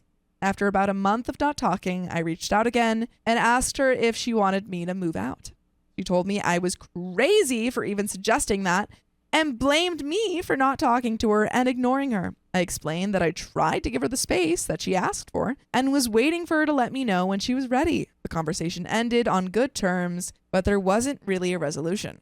She promised me multiple times that the rift between us had nothing to do with Jack and was just about me being a bad friend. I apologized again and tried to fix it. He had also apologized to her by this point twice, and she forgave him and apologized to him as well. Over the last few months, I have been trying to talk to Annie while still giving her space. Every time I made an attempt, she would either dismiss me, mumble something under her breath, or some days she would be the sweetest, kindest friend that I had been missing. Her boyfriend stays with us often, so a lot of the conversations I had with her, he was also there for. He has always been nice to me and likewise. I started asking her to go on walks alone with me during my lunch breaks when I was working from home, and she always accepted. Every time I thought things were getting better, I would hear from someone else that she's been saying something negative about me or Jack. The final straw was when my old roommate came to visit, and Annie told her that I was in a controlling and toxic relationship, ruined all of my friendships for Anne, and was male-centered, only talked to her when her boyfriend was around, and that she wished that the two of them were friends instead of her and I. It has been very hard to hear those things from someone who used to know me better than anyone in the world. I know in my gut that I am not male-centered. Yes, I have a boyfriend, but I also have other friends, lots of hobbies, and constantly do things on my own without him. I also have talked to her plenty of times without her boyfriend there, and I have never been close with him other than simple small talk. I have tried to leave Becca out of all of this because I know she is in an uncomfortable position. I miss my friendship with her. She recently said the same thing and that she wants to talk about it, but I'm worried about trying to explain how I felt without making her feel like she needs to pick a side. By the way, you need to pick a side on whether you're going to listen to full episodes of stories just like this. Just go to Spotify, Apple Podcasts, or iHeartRadio and search up OK Storytime. But there is a little bit left to the story. do you have any final or first thoughts? This feels kind of like a classic case of like when they first broke up, they were spending so much more time together, and Yeah. she was like, oh my God, this is amazing. And then when it kind of went back to the other way, it wasn't necessarily like you were neglecting your friends. It just wasn't as much time as they were used to. And I also think probably you had complained about his actions. Yes. And they had never let go of that grudge, even though you know that you guys have made, changes in your relationship to make it more healthy. Your friends are operating on everything that you told them in the past. Yeah. And while it is like very much your relationship and that Yeah. shouldn't matter, sometimes people hold on to that stuff. Which doesn't mean that it's right for them to talk about you, behind your back and complain about you. And, it's still not cool of them to do that. And it seems like you have unfortunately lost their friendship, or at least how it was before you got back together with your boyfriend. I had a person in my life who would get back and, back together with an ex. And I just have to be like, okay, I guess we're on board. Yeah. Because It sucks, but it sucks. You can give support 'em. advice, but you can only give advice when they ask. Yeah. And I'm in a situation now where I have a friend who probably should not be with their partner, but I can only give them advice and lead them, to a decision that they have to make that decision, and I can't really do anything else. Unfortunately. I guess I'm just trying to find out if I'm overreacting for wanting to move out. I will have to break the lease and find a subleaser in a city that I can barely afford to live alone in, but I feel like it is my only option at this point. It has now been over 4 months of mostly silence, and her sometimes making me feel like it's close to being repaired, just to dismiss me the next day. Since I heard about the conversation she had with my old roommate, I just feel so lost, lonely, confused, and like maybe I made up this entire thing, or that maybe it's all my fault. Some days I feel like I'm going crazy, and others I feel like I tried my best and need to just give up on any hope of Annie and I being friends again. Any insight, opinions, or advice would be really, really appreciated. And comment 1 says, when does your lease end? It's also surprising to me that both of your close friends and roommates found your boyfriend toxic, but your therapist did not. I mean, yes. Yeah. But also, I feel like when you are talking to your friends, especially right after a breakup, they're gonna hear the angriest version of everything that he did.